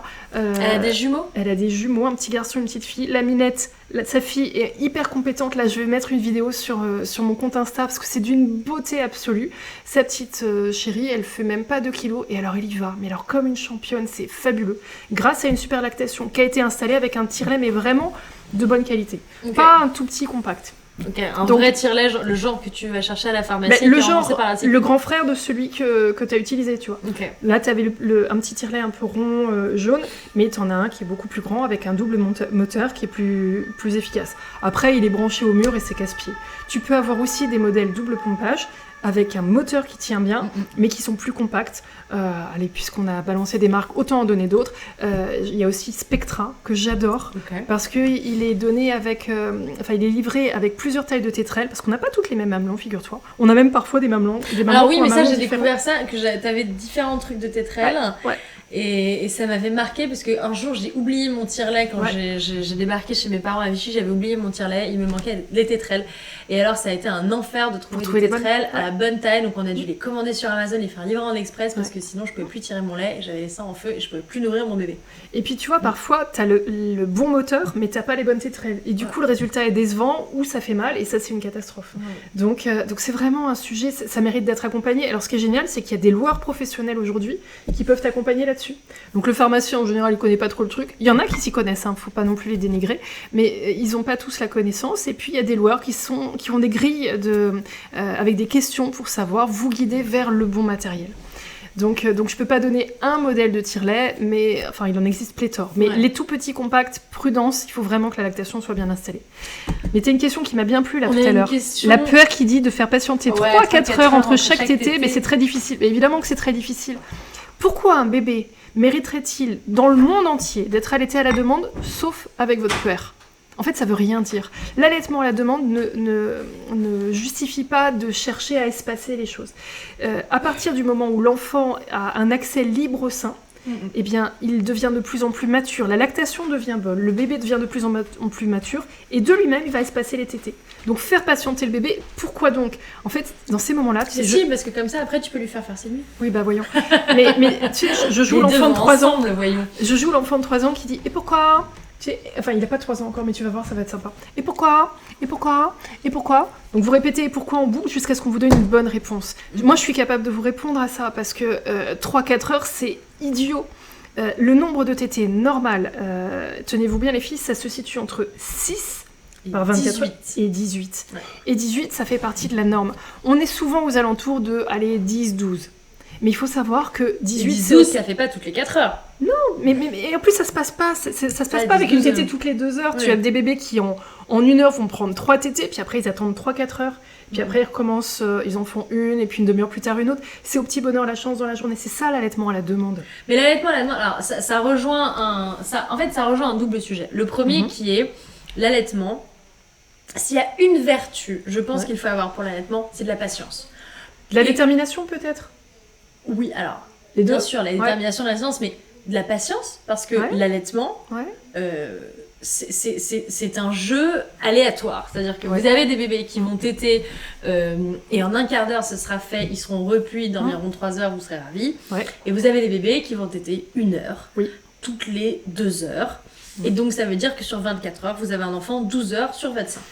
C'est pas toujours un allaitement qui marche bien, un bébé qui tète 12 heures sur 24. Je suis d'accord. Mais ce que je veux dire, c'est que l'allaitement n'est pas une science précise, entre guillemets, et prédictible. Donc je pense qu'on peut pas se dire, je vais allaiter, et mon allaitement va se passer comme ça, je vais allaiter toutes les 3h30, etc. Ça, le fameux toutes les 3 à 4 heures, c'est ce qu'on fait quand on a un bébé qui n'est pas allaité.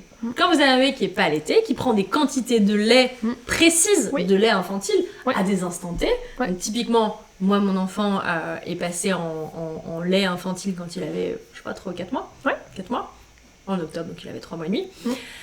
Bah là, dans ce cas-là, je me rappelle plus des quantités de l'époque, mais grosso modo, c'est au réveil, le premier biberon, quantité X. 4 heures plus tard, 3 à 4 heures plus tard, deuxième biberon. 3 à 4 heures plus tard, troisième biberon. 3 à 4 heures plus tard, quatrième biberon. Et puis au fur et à mesure de la diversification alimentaire, on va vous dire, bah, le premier biberon, il bougera quasiment jamais. Le deuxième biberon, vous commencez par donner un biberon et puis après vous donnez une purée, vous donnez un peu moins de biberon pour laisser la place pour la purée. Puis vous avez des gens qui vont vous dire faites l'inverse, donne la purée en premier, le biberon après en fonction d'eux. Après vous avez le biberon du goûter, puis après on va le faire sauter, on va le remplacer par un goûter. Et après vous avez le biberon du soir et puis progressivement on va faire sauter les biberons au fur et à mesure. Ça, les 3 à 4 heures, c'est quand on est sur un cycle biberon. Parce que le biberon n'est pas à la demande. On n'est pas censé être à la demande. Il pourrait l'être au départ. Mais le biberon, si on donne 200, je sais pas combien c'est, ça doit être 180 au début quand ils sont tout petits. Tout petit, tu commences à 90, puis tu vas vite à 120, 150. Voilà. Donc, sauf que vous pouvez pas donner 150, 150, 150, 150 toutes les heures. Parce qu'à la fin, c'est une grosse quantité d'un seul coup. Là où à l'allaitement, le bébé ne boit pas 150 ml de lait infantile. De lait maternel, tu veux dire. De lait maternel, excuse-moi, t'en fais pas. en une seule fois. Donc, je pense que la fameuse règle des 3-4 heures, Tatiana, c'est ça. Et je pense que c'est juste une puéricultrice qui ne sait pas adapter la différence entre l'un et l'autre. T'as raison. Qui confond, alors c'est ce qu'on appelle confondre les poireaux et les carottes, qui confond l'alimentation au lait maternel et celle au biberon en s'imaginant que c'est la même chose. Le lait maternel est plus calorique, il est plus digeste. Alors c'est paradoxal, c'est-à-dire que comme c'est plus digeste, le bébé peut réclamer plus souvent, mais c'est plus calorique, donc ça le nourrit davantage avec moins de quantité. Mais t'as une dynamique où, là tu vois, je soutiens une maman en ce moment en Martinique qui a un amour total et elle a une toute petite qui n'arrive pas encore à s'accrocher au sein parce que t'as une incompatibilité entre la taille du mamelon, qui est vraiment gros, et la bouche de cette petite. Bref, c'est pas grave. La maman s'investit, elle tire son lait, et puis au départ, elle lui donnait des biberons de lait maternel comme elle aurait donné des biberons de lait artificiel. Et je lui dis, mais laisse-la faire. Et elle s'est rendue compte que finalement, en étant très à l'écoute de sa fille, eh bien, sa fille, elle prend un petit peu plus. Parfois, elle va prendre un biberon en fractionné. Donc, elle peut prendre peut-être même 150 en 3 fois. Puis après, elle écrase pendant 3 heures. Et puis, elle recommence plus tard. Donc en se laissant porter par sa fille, son rythme, son quotidien est devenu beaucoup plus cool. Ok. Très bon retour d'expérience. On a pas mal d'infos sur le chat. Vous nous donnez vos marques, astuces, vos marques de tire-lait, donc Brassière et Medela Symphonie. Ouais, c'est celui que j'ai eu très bien. Le Spectra ne m'a pas convaincue. Bah écoute, ça arrive. Bien sûr. On parle de nourriture, on parle de Loire Pro en ligne. Pharmacien pas top. Bah, c'est toujours la problématique, c'est le pharmacien, c'est un peu la roulette russe. Ça dépend sur qui vous tombez. Si vous tombez sur des pharmaciens qui sont un petit peu éduqués sur le sujet ou pas, c'est toujours. Puis les pros, ils doivent tout connaître, du fauteuil roulant en passant par la genouillère, en passant par le paracétamol. Enfin, ils doivent tout connaître. Donc, avoir en plus la compétence sur l'allaitement, c'est clair, c'est pas évident. Alors, on a Aïfa Wissa qui nous dit ma fille de 1 mois dort au sein au bout de 15 minutes maximum. Est-ce normal? J'ai pas de réponse. Est-ce qu'il faut la réveiller? Est-ce qu'il faut la réveiller pour continuer à téter? Une fois encore, j'ai pas de réponse. Ça peut être tout à fait ok. Tu as le bébé qui s'endort au sein et hop, elle écrase, et finalement, elle a peut-être pas pris assez, ça se voit dans les couches, hein. S'il n'y a pas les 6 couches bien lourdes par 24 heures minimum, il est probable que ce bébé-là ne reçoive pas la quantité de lait dont il a besoin, ou alors le bébé qui s'endort au bout de 15 minutes, qui se pose un petit peu, puis au bout d'un moment, tu vas voir qu'il se déplugue, et c'est mignon comme tout, le bébé qui part comme ça, et qui va dans le coude, et c'est assez drôle, et ça peut être tout à fait ok. La durée de la tétée n'est pas un bon paramètre. Ouais. Ça suffit pas de se dire 15 minutes, est-ce que c'est ok ou pas ok, parce que les mamans qui ont un bébé qui tète 7 minutes 30 vont se dire ah, si ça se trouve c'est pas assez.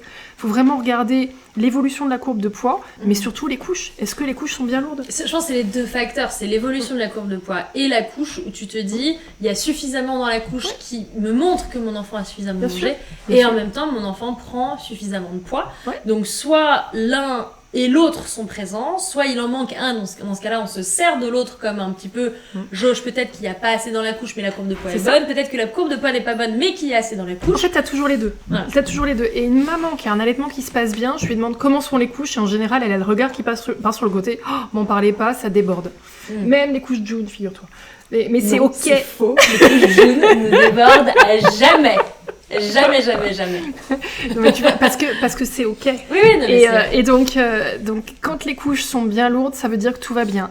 Quand les couches sont pas lourdes, tu peux être sûr qu'on se dit ah ouais, mais si mon bébé prend pas de poids, peut-être que c'était pas la même balance que la précédente. Et là, aujourd'hui, j'ai eu la chance de peser des bébés, et les mamans étaient radieuses parce que à chaque fois, elles changent le bébé. T'as le bébé qu'on fout partout, t'as la couche qui est déjà lourde, et puis on pose le bébé, et il a pris 350 grammes depuis la semaine précédente, et elles disent finalement, il est tout le temps au sein et ça marche. Donc c'est pas, on est peu de choses, mais on regarde ces petits paramètres-là. Alors on avait une autre question, les tétées. Ah oui, comment différencier une tétée alimentaire d'une tétée plaisir ? Avant les différencie pas. C'est pourquoi différencier une tétée alimentaire d'une tétée plaisir ? Parce que et ça peut arriver aussi, d'où une des plus grandes qualités ou des plus grands je sais pas comment on dit, prérequis pour un allaitement, c'est la patience, parce que avoir son enfant qui tète, on dit bon c'est ok, je suis dans l'allaitement. Une fois que son enfant ne mange pas et qu'il est juste au sein pour le côté câlin, c'est vrai qu'on peut être tenté de dire oui flemme, moi j'ai quand même envie de reprendre une activité parce que et on a le droit, et c'est ok, hein, vraiment c'est tout à fait ok. Mais donc comment est-ce qu'on dit à son enfant, on explique à son enfant, lui dit quoi, on dit tu vois, on a fait la tétée, on fait le câlin, et là maintenant je vais te mettre dans ton transat, dans les bras de quelqu'un du coparent, dans ton lit, sur ton tapis, en lui expliquant que le sein c'est principalement pour manger, on peut faire un câlin, mais on peut aussi trouver d'autres... Et la question, c'est de savoir comment différencier. En fait, c'est pas facile de différencier parce que les deux sont imbriqués. Et il n'y a pas un moment, il n'y a pas un délai dans la tétée où ah ça y est, là c'est que du câlin, c'est que du non nutritif. Finalement, les deux font partie du jeu. Un enfant a naturellement un fort besoin de succion. Un enfant qui n'a pas un fort besoin de succion, c'est qu'il a un problème neurologique grave. Donc il a besoin de tétée. Et oui, on peut aussi combler ce besoin, peut-être par le petit doigt, peut-être en le baladant, en le distrayant. Oui, quand tu as envie d'aller aux toilettes, tu interromps la tétée et puis tu la reprends plus tard, pourquoi pas. Mais enfin, dans la tétée, tu as les deux. C'est pour ça d'ailleurs qu'on a inventé les tétines, pour combler ce besoin de succion. Est-ce que les tétines sont indispensables dans l'allaitement ? Pas toujours. Il y en a qui y arrivent très bien. Il y a un risque de confusion entre la tétine et le sein ? Si tu veux, j'ai fait un article super documenté sur mon blog. Confusion sein-tétine. En fait, au départ, on s'imagine qu'il ne faut pas que le bébé voie une photo de sein de biberon, parce qu'il saura plus téter. En réalité, c'est pas aussi radical que ça. La clé pour que l'enfant continue de téter, c'est qu'il y ait plein de lait au départ. C'est vraiment une bonne quantité de lait. Et les bébés, ils sont pas sots, hein, ils préfèrent aller au sein. Et quand il n'y a pas assez de lait dans les seins, ils vont préférer le biberon, et c'est logique. Ils veulent de l'abondance, et on crée de l'abondance, parce qu'on est généreuse. C'est magnifique. On a une autre question. Je reprends le travail dans 2 jours. Il a 6 mois. Allaitement principal, comment bien mettre en place le tire-lait ? Est-ce que je peux remplacer par des yaourts vu qu'il est diversifié ? Alors, comment bien mettre en place le tire-lait ? Alors, il faudrait creuser un petit peu ces questions-là, parce que la première question, c'est de savoir ce que vous avez envie de faire maintenant que vous reprenez le travail. Est-ce que vous voulez prolonger ou non l'allaitement ? Si vous voulez prolonger, on fait un arrêt sur image. Ok, la semaine dernière, en moyenne, sur la journée, j'avais combien de tétées ? J'en avais 7, j'en avais 11, j'en avais combien ? Et dans le temps de séparation, il y en avait combien qui avaient l'habitude d'avoir lieu? S'il y en avait 3, on aura besoin de tirer 3 fois pour être sûr d'entretenir. Si on ne tire pas 3 fois, on est à risque d'engorgement et on est aussi susceptible d'avoir un bébé qui inverse ses cycles et qui décide de les rattraper, ces tétées manquantes, la nuit. Est-ce qu'on peut remplacer par un yaourt? Pourquoi pas? Parce que lui, il a besoin de nutrition. Mais est-ce que le yaourt va venir se substituer à la tétée, se substituer à une bonne stimulation, et c'est là qu'on va voir notre lactation diminuer petit à petit. Essayons de voir un petit peu ce que vous avez envie de faire. Est-ce que vous voulez profiter de la reprise du travail et même de la diversification pour faire baisser rapidement votre lactation et partir vers un non-allaitement, ou est-ce que vous voulez juste continuer, vous laisser porter jusqu'à plus soif? Sachant que, je tiens à le dire, mais c'est quand même important, vous pouvez solliciter votre employeur pour qu'il mette à disposition une salle où vous allez tirer votre lait. Vous n'êtes pas obligé de faire ça. Alors, moi, je le conseille fréquemment dans les toilettes. C'est un truc qui, moi, franchement, c'est vraiment atroce. Donc, vous pouvez, si vous souhaitez continuer l'allaitement, demander à votre employeur de mettre à disposition une pièce pour que 2-3 fois par jour, vous puissiez aller tirer votre lait. Et après, vous conservez au frigo. Moi, je sais que j'ai conservé pas mal de lait comme ça au frigo sans forcément le congeler. Vous pouvez le conserver 24 heures au frigo? Ah non, plus que ça. Tu peux le conserver au moins 48 heures.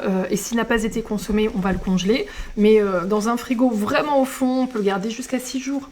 Mais en même temps, tu es une entreprise super cool. Toi, tu serais tout à fait disposée à mettre à la disposition de tes salariés. On allaitait les gens, on allaitait nos bébés en salle de réunion devant d'autres gens. Après, l'obligation légale, c'est pour une entreprise qui a plus de 50 salariés. Les entreprises plus petites n'ont pas cette obligation légale. Après, un minimum de souplesse et d'intelligence. Les employeurs ont tout à gagner parce qu'il y a moins d'absentéisme, il y a moins de turnover, il y a moins d'absentéisme parce que les bébés et les mamans sont moins malades quand la maman allaite. Non, puis même, je veux dire, si toi, ton souhait c'est de continuer d'allaiter et que ton employeur te dit ben non, tu peux pas tirer ton lait et que tu dois choisir entre arrêter ton allaitement ou reprendre ton taf, c'est quand même un peu violent. C'est un choix cornélien qui n'est pas toujours équitable.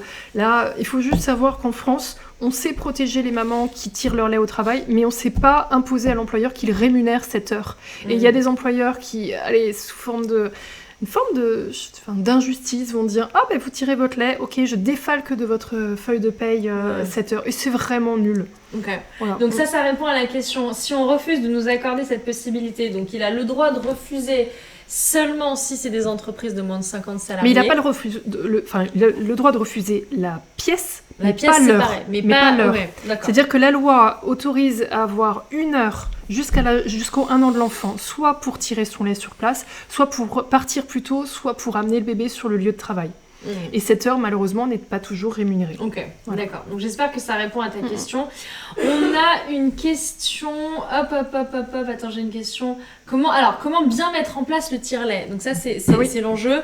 Bien mettre en place le tire-lait. On commence donc par fractionner pour derrière pouvoir reproduire. Ça, on est OK. J'ai une question. Ma fille de 12 mois diversifiée mange bien à la crèche sans repas. Par contre, à la maison, elle mange peu. Préfère la tétée +++, ça me questionne, courbe basse, petit gabarit, mais ça évolue normalement. Donc ça, c'est forcément à la crèche, elle mange parce qu'elle sait qu'elle n'a pas accès au sein. Quand elle est à la maison, elle préfère le sein, comme tu disais, parce que le sein, c'est à la fois plus nutritif, mais c'est ça, c'est plus calorique. C'est plus calorique, alors je me questionne quand la courbe est en train de ralentir quand même, parce que parfois, il suffit de pas grand-chose pour relancer ça, et alors, c'est paradoxal, mais un enfant qui est allaité, quand il prend peu de poids, il va privilégier les calories du lait maternel. À l'extérieur, il va peut-être prendre autre chose, mais à la maison, il va privilégier ça. Si l'enfant mange peu d'aliments solides, ça vaut le coup d'aller revisiter la manière dont se passe l'allaitement, d'essayer de le recadrer un petit peu, de le renforcer. On renforce la nutrition de l'enfant et son appétit pour les aliments solides va se développer. Très clair. Alors, se laisser porter jusqu'à plus soif, sevrage naturel, est-ce qu'on peut en parler ce soir? Alors, le sevrage naturel. Bien, c'est l'enfant qui, au bout d'un moment, va se détourner du sein. Ça arrive pas fréquemment avant l'âge d'1 an, un enfant qui se détache du sein. À 3 mois, Adrien... Mais c'est pas un sevrage naturel, c'est une réaction, c'est... Écoute, maman, j'aime bien quand ça coule, franchement, j'aurais voulu qu'il y ait un peu plus de lait. Et là, le bébé se détourne. Mais c'est pas le sevrage naturel. Le moment où l'enfant dit, non, en vrai, flemme, stop. C'est bon. Alors là, c'est flemme, stop, mais le sevrage naturel, c'est, ça y est, j'ai fait mon plan. Je suis comblée et je passe à autre chose. Donc souvent ça va arriver vers 2 ans, parfois beaucoup plus tard. Et j'ai des mamans qui avaient envie de se laisser porter jusqu'au sevrage naturel, qui en ont eu marre au bout d'un moment. Et j'en fais partie. Moi, ma dernière, elle aurait bien tété jusqu'à 5 ans et là, je lui dis stop, à un moment donné. Comment tu fais, suffit. C'est toi, parce que tu recadres les tétés. Soit sevrage naturel et ton enfant de lui-même dit stop, et donc dans ce cas-là, c'est plutôt à toi en tant que maman de faire le travail sur toi et le deuil. Et de faire le deuil de ton allaitement.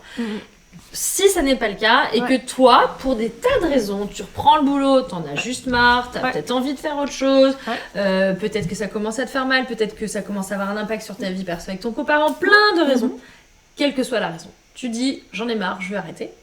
J'ai done the job. Qu'est-ce que tu fais ? Eh bien déjà, tu essaies de... comment dire ? Quand on a un grand qui tète, il se cogne, il tète. Il s'ennuie, il tète. Il a envie de dormir, il tète. Il est ému par, je sais pas, quelqu'un lui a fait les gros yeux, il tète. Bref, on va peut-être moins spontanément répondre à sa demande, peut-être recadrer les tétés et dire bah écoute, tu vois, tu vas téter mais sur ce fauteuil-là. Autant vous dire que vous n'êtes pas souvent dans la pièce en question et quand vous êtes à côté du fauteuil, vous êtes debout et pas assise parce que faut vraiment répondre, faut être honnête. C'est-à-dire tu vas téter, oui, mais sur ce fauteuil-là, donc quand vous y êtes et vous vous consacrez à lui. Mais c'est aussi lui dire bah écoute, le code a changé, on recadre les choses. C'est-à-dire que tu t'aides plus à tout bout de champ, tu vas téter à telle heure parce que je l'ai décidé, et puis au bout d'un moment, on compte jusqu'à 10, alors ça peut être 1, 2, 3, jusqu'à 10, ou 1, si tu trouves le tempo qui te convient. Mais au moins tu commences à expliquer à ton enfant que voilà, il y a quelque chose de nouveau. Et je suis en train de tirer les rênes de cet allaitement, de dire, voilà, maintenant... c'est moi qui guide. C'est plus l'enfant qui tète à tout bout de champ. Là, je pense à une maman, donc c'est pas le fauteuil qu'elle avait utilisé, c'était un foulard. Et donc, il y avait un petit foulard dans un panier chez elle. Et quand sa fille s'appelle Tatev, c'est un prénom que j'adore, et quand Tatev avait envie de téter, elle allait chercher le foulard de soie, puis elle l'amenait à sa maman. Et puis, sa maman était très surprise de dire non, Tatev, c'est pas le moment. Bah, Tatev, elle l'a remis dans le panier. Et elle m'a appelé le soir même, la maman, en disant mais... je savais pas que c'était possible. Je dis bah oui, en fait, c'était un code clair. Donc les enfants, ils ont besoin de choses visuelles, de choses assez simples. Il faut savoir que dans ce sevrage, il y a vraiment une grosse partie émotionnelle pour nous. C'est comprendre que notre enfant grandit, que ça y est, il y a une transition qui s'opère. Parfois, ça vaut le coup d'aller vider son sac auprès de quelqu'un qui a vécu ça ou qui est capable de faire preuve d'empathie et d'écoute sans jugement. Ouais. Mais moi je l'avais remarqué, mais même alors que j'ai allaité finalement peu de temps et j'ai eu un allaitement avec peu de mise au sein. Et c'est vrai que le moment où ça s'arrête, t'es un peu triste, tu gardes pendant longtemps cette petite souffrance de te dire c'est un moment d'une infinie grâce quoi, quand ton enfant il est au sein, il tète le sein. Et en vrai, avant d'être enceinte, je me disais c'est bizarre, enfin pas si bizarre, mais je me faisais pas une joie à l'idée d'avoir mon fils au sein. Je me disais pas ça va être génial, c'est un moment d'une grande tendresse, d'une grande grâce et tout. Parce que ça s'explique pas. Ça s'explique pas, c'est assez mystique comme ça s'explique pas, ça se vit. Une maman au départ, elle allaite parce que c'est pour les anticorps, pour le système immunitaire, blabla. Et au bout de 3-4 mois, tu lui dis et pourquoi vous allaitez, elle sait plus le dire. Mais ça fait partie d'elle. Et d'ailleurs, souvent on se dit il est où mon bébé ? Il est au sein et je m'en étais pas aperçue. On a une question, faut qu'on se soutienne sur Instagram. Soutenez-vous sur Instagram. Écoutez, je suis là, je fais plein de réels et toi aussi tu fais plein de soutien, donc c'est top. Alors, Wissel G nous dit « Mon bébé ne fait pas d'effort pour téter. Je tire mon lait 6 fois par jour, je lui donne dans le biberon, j'ai utilisé le DAL, ça n'a pas marché. Comment l'aider pour qu'elle retète normalement ?» Alors c'est marrant, quel âge il a ton bébé ? Peu importe. Ça c'est une question à laquelle tu peux pas répondre comme ça. Il faut vraiment prendre plein de petits détails. Est-ce que le bébé fait pas l'effort parce qu'il y a un défaut musculaire ? Est-ce qu'il faut aller voir un ostéopathe ? Est-ce qu'il faut muscler sa succion par des praxis buccales, des massages de désensibilisation comme j'ai testé avec des mois. Voilà, avec certains bébés. Est-ce que c'est un enfant qui est trop faible parce qu'il y a une pathologie sous-jacente ? Est-ce que c'est un bébé qui aimerait que ça vienne franchement et il n'y a pas assez de débit ? Tu vois, il y a plein de petits détails et là, malheureusement, dans un chat, on peut pas répondre. C'est marrant parce que j'avais vu à l'époque un ostéo parce qu'on pensait qu'Adrien avait un problème. C'est quoi ? C'est le frein de langue ? Oui, c'est pas si fréquent que ça. Et en fait, j'ai l'impression que c'est le truc, tout le monde se dit mon bébé tète mal, c'est un problème de frein de langue, alors qu'en fait, pas du tout. Mais par contre, oui, il y a un vrai sujet de positionnement. Ouais. Et ça, je sais. Alors, c'est là où le fait de voir une conseillère en lactation aide, mais que vous la voyez en physique ou en visio d'ailleurs. Hein, ouais. parce qu'au final, je me rappelle ces moments un peu lunaires où j'avais mon ex-mari qui me filmait en train d'allaiter, qui envoyait les vidéos à Carole. Carole, elle a des nudes de mes seins avec mon fils. Tu savais, j'ai de ça. Et donc je les ai retrouvés d'ailleurs sur mon téléphone l'autre jour, des vidéos. Et puis, donc tu vois là, je le mets comme ça et regarde là, il prend et tout. Donc c'est assez marrant. Mais c'est vrai qu'il y a un enjeu aussi parfois de position. C'est parfois juste la position qui est pas la bonne. Parce qu'en fait, dans un sens ou dans l'autre, ça demande plus d'efforts. Et alors, on a souvent tendance à se dire, on met un enfant au sein, on le prend comme ça, on le met au sein. Parce que c'est l'image qu'on en a. Et puis, en fait, il y a plein de positions différentes pour allaiter son enfant. Et ça, je me rappelle, c'est un truc qui m'avait beaucoup surpris à l'époque où on avait travaillé ensemble, où tu étais venue m'aider pour mon allaitement. C'était ça. Donc finalement, il nous faut une bonne lactation, il nous faut la position qui est confortable pour vous, qui vous permet de regarder votre bébé. Et là, il y a une petite magie qui s'opère. Si ça ne matche pas, on ne baisse pas les bras, on peut aller voir quelqu'un qui prend du recul et qui essaie de voir s'il y a un autre paramètre sur lequel on peut jouer. Et parfois, il peut y avoir un déclic, il faut simplement persévérer. Qu'est-ce qui angoisse le plus les mamans dans l'allaitement quand tu les vois ? C'est quoi l'angoisse ou la question principale? Il y a deux angoisses qui revient. Il y en a deux. La première, c'est j'ai peur de ne pas avoir assez de lait, de ne pas pouvoir... Tu sais, cette notion de nourrir son enfant, c'est extrêmement pesant à cette responsabilité. On veut évidemment nourrir notre enfant, mais on ne sait pas trop comment faire. Donc il y a cette première chose. Et la deuxième, c'est la peur d'avoir mal. Ouais. Ce qui est tout à fait légitime. Est-ce que vous avez eu mal, vous d'ailleurs, chez vous? Ça devrait pas faire mal l'allaitement. Du tout. Vous avez... Moi, j'ai eu super mal. Et d'ailleurs, ça faisait partie... Donc, on a tout fait. On a fait l'ostéo. On a fait... Comment ça s'appelle les trucs en plastique que tu mets sur les écrans en silicone, les bouts de sein. Les bouts de sein, voilà. On a fait les petits coquillages. Donc après, j'avais les petits coquillages. Je tiens à préciser que nous sortons un boom d'allaitement, n'est-ce pas, pour les mamelons. Mais on en parlera demain. On n'est pas là pour ça. Mais néanmoins, oui, moi, j'avais les petits coquillages. Et c'est vrai que les premiers jours, la première semaine, quand je débarque chez toi... j'ai les seins en sang, c'est-à-dire que littéralement quand mon enfant tète, il y a du lait, il y a du sang et tu me le dis, c'est la première chose que tu me dis, parce que j'arrive et j'ai mon bébé comme ça, elle me dit mets-le au sein et là moi je m'en suis pas rendu compte, je dis oui on va le mettre au sein alors puisque c'est comme ça et je crois que j'ai dit peut-être pas et elle m'a dit non mais tu sais, elle dit au moment où je te l'ai dit t'avais l'air terrorisée et là je t'ai regardé, je crois que j'ai fondu en larmes. Et c'est vrai que ça peut faire très très très très mal. Et en fait, ça peut s'arrêter. Et je tiens à dire, parce que c'était un moment qui était assez fort, ce moment-là, Carole m'a dit tu vas arrêter de le mettre au sein pendant 3 jours, le temps de refaire tes seins. Parce que là, tu as mal. Et donc, en gros, si tu le mets au sein, tu continues de le mettre au sein, tu vas avoir mal. Donc on va tirer ton lait. Puis il y a une mémoire traumatique, il y a une appréhension qui fait qu'on est un peu gauche dans le positionnement et on n'ose plus. Et finalement, on entretient un phénomène, tandis que si on repart avec des mamelons en pleine forme, eh bien... ça fait toute la différence. Parce que moi, j'avais les seins en sang, j'avais mal, j'en pouvais plus. En plus, on m'avait donné à l'époque un espèce de... Les cotons Medela, là, truc qui ça sert à rien parce qu'en fait, ça sèche. Donc, c'est quand tu l'enlèves, c'est un pansement, c'est horrible, ça fait mal, c'est un mal de chien. Et donc...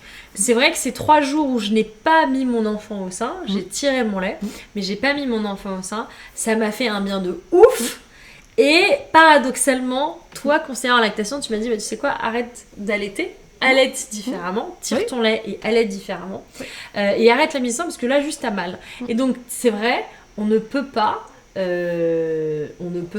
derrière se dire je vais souffrir pour mon allaitement parce que en fait je pense qu'il faut arrêter avec ces pensées limitantes négatives. C'est comme les gens qui vous disent avant que tu accouches, on te dit profites-en, dors bien parce que tu verras après il dormira pas, comme si on était une espèce de hamster qu'on pouvait mettre plein de sommeil dans nos joues et puis que quand l'enfant ça fera 2 mois ou 3 mois tu vides tes joues au fur et à mesure, mais ça n'est pas possible, ça ne marche pas comme ça.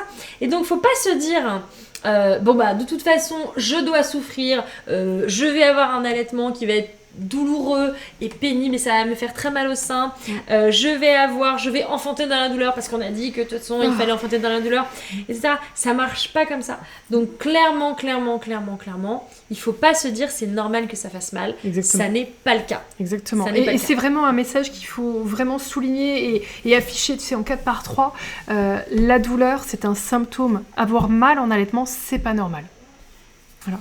On me pose la question, est-ce que le baume d'allaitement, on a besoin de le rincer ? Non, tu n'as pas besoin de le rincer. Et d'ailleurs, Carole a vérifié la composition tout à l'heure. Parce que je dis, regarde, on sort ça demain. Et elle me dit, c'est très très bien. Donc non, pas besoin de le rincer. Mais non, mais parce qu'il y a de l'huile de tournesol dedans. Et c'est comestible, évidemment. Non, ils ont mis des super trucs. Très bien. Carole, il faut s'écouter, mais si tu t'es écouté, Carole, tu as dit que tu avais échoué ton allaitement. Alors, j'ai dit ça, et c'est vrai, et je l'ai dit, et Carole m'a repris. Et en fait, j'ai eu le sentiment d'échouer mon allaitement pour plusieurs raisons. La première, et c'est peut-être pas la meilleure, mais c'est parce que j'avais une attente envers mon allaitement. J'ai galéré, parce que j'ai dû faire du tir-allaitement, parce que j'imaginais...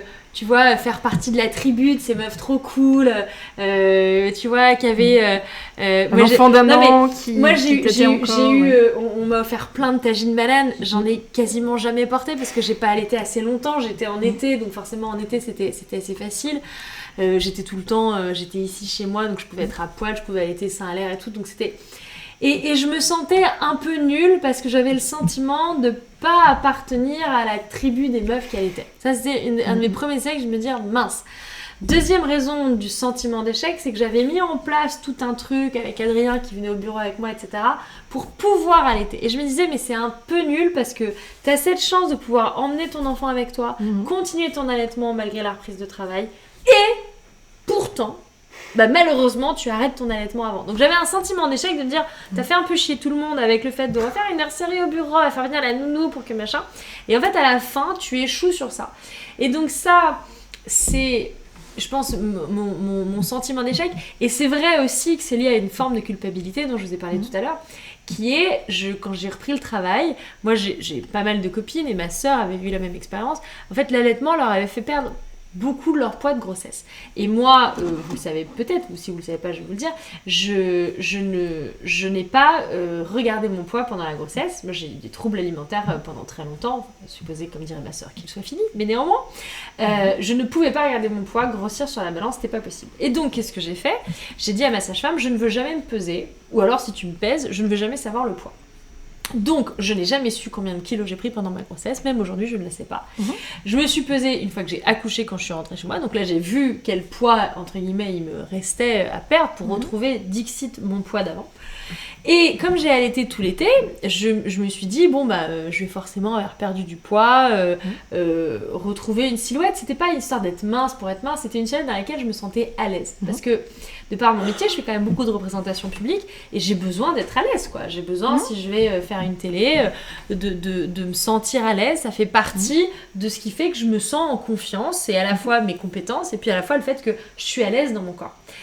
Et quand je suis rentrée après 2 mois d'été, où j'avais fait hyper attention, j'avais mangé, je m'étais pas affamée du tout, mais j'avais mangé extrêmement sain, hyper équilibré pour l'allaitement de mon fils et tout. Et là, je suis rentrée, je constate que j'ai absolument pas perdu de poids, j'en ai même pris. C'est-à-dire que depuis le retour de la maternité jusqu'à mon retour de vacances, en fait, j'ai pris 1 kilo pendant mes vacances d'été. Ça m'a fusillé le cerveau, alors qu'il m'en restait 14 à perdre. Hein. Donc entre 14 et 15, on n'était pas très... c'était pas très grave. Mais ça m'a flingué le cerveau. Et là, je me suis dit, puisque c'est ça... tu passes en mode diète. Et j'ai eu une grosse césarienne, donc je ne pouvais pas reprendre le sport. Enfin, je pourrais reprendre le sport, mais le soft sport, je pouvais pas aller m'épuiser à la salle. Et donc, je me suis dit, puisque c'est ça, tu vas y aller franco et tu vas mettre ton corps en déficit calorique. Et la culpabilité, je pense, elle est beaucoup venue de là, parce que j'ai constaté en 2-3 semaines que finalement, mon enfant s'emmerdait plus rapidement au sein et dégageait la tête plus rapidement. Et je me suis dit, c'est ta faute, parce que, égoïstement, tu as voulu te mettre un peu en déficit calorique, faut pas déconner, je devais être à 1500 calories par jour, mais ce qui est quand même pas mal quand t'es censé être à 2000 calories et quelques. Et donc, j'avais baissé mon apport calorique pour pouvoir dire à mon corps, peut-être falloir commencer à aller chercher dans les réserves. Et j'ai le sentiment, peut-être à tort d'ailleurs, j'en sais rien, mais quand même, je me dis, bon, fumée, feu, ça marche ensemble.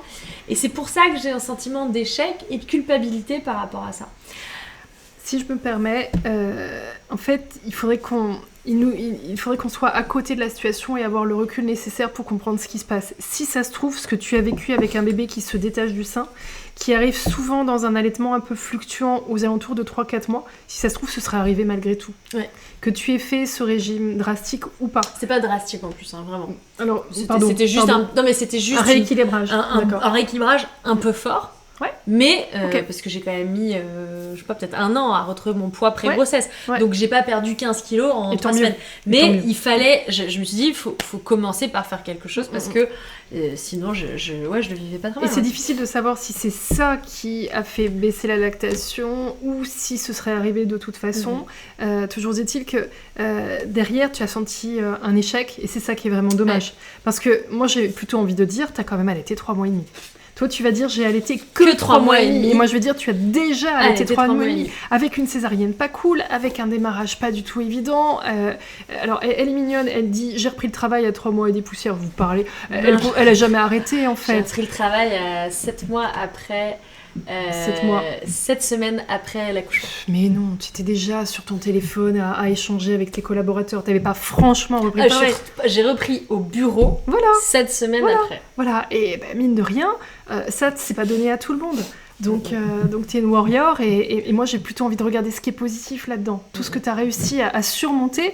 Parce que si t'avais pas eu envie, si t'avais pas eu cette détermination d'avancer, t'y croyais. Et sans ça, ça faisait belle lurette que ça aurait été plié. T'es gentille avec moi.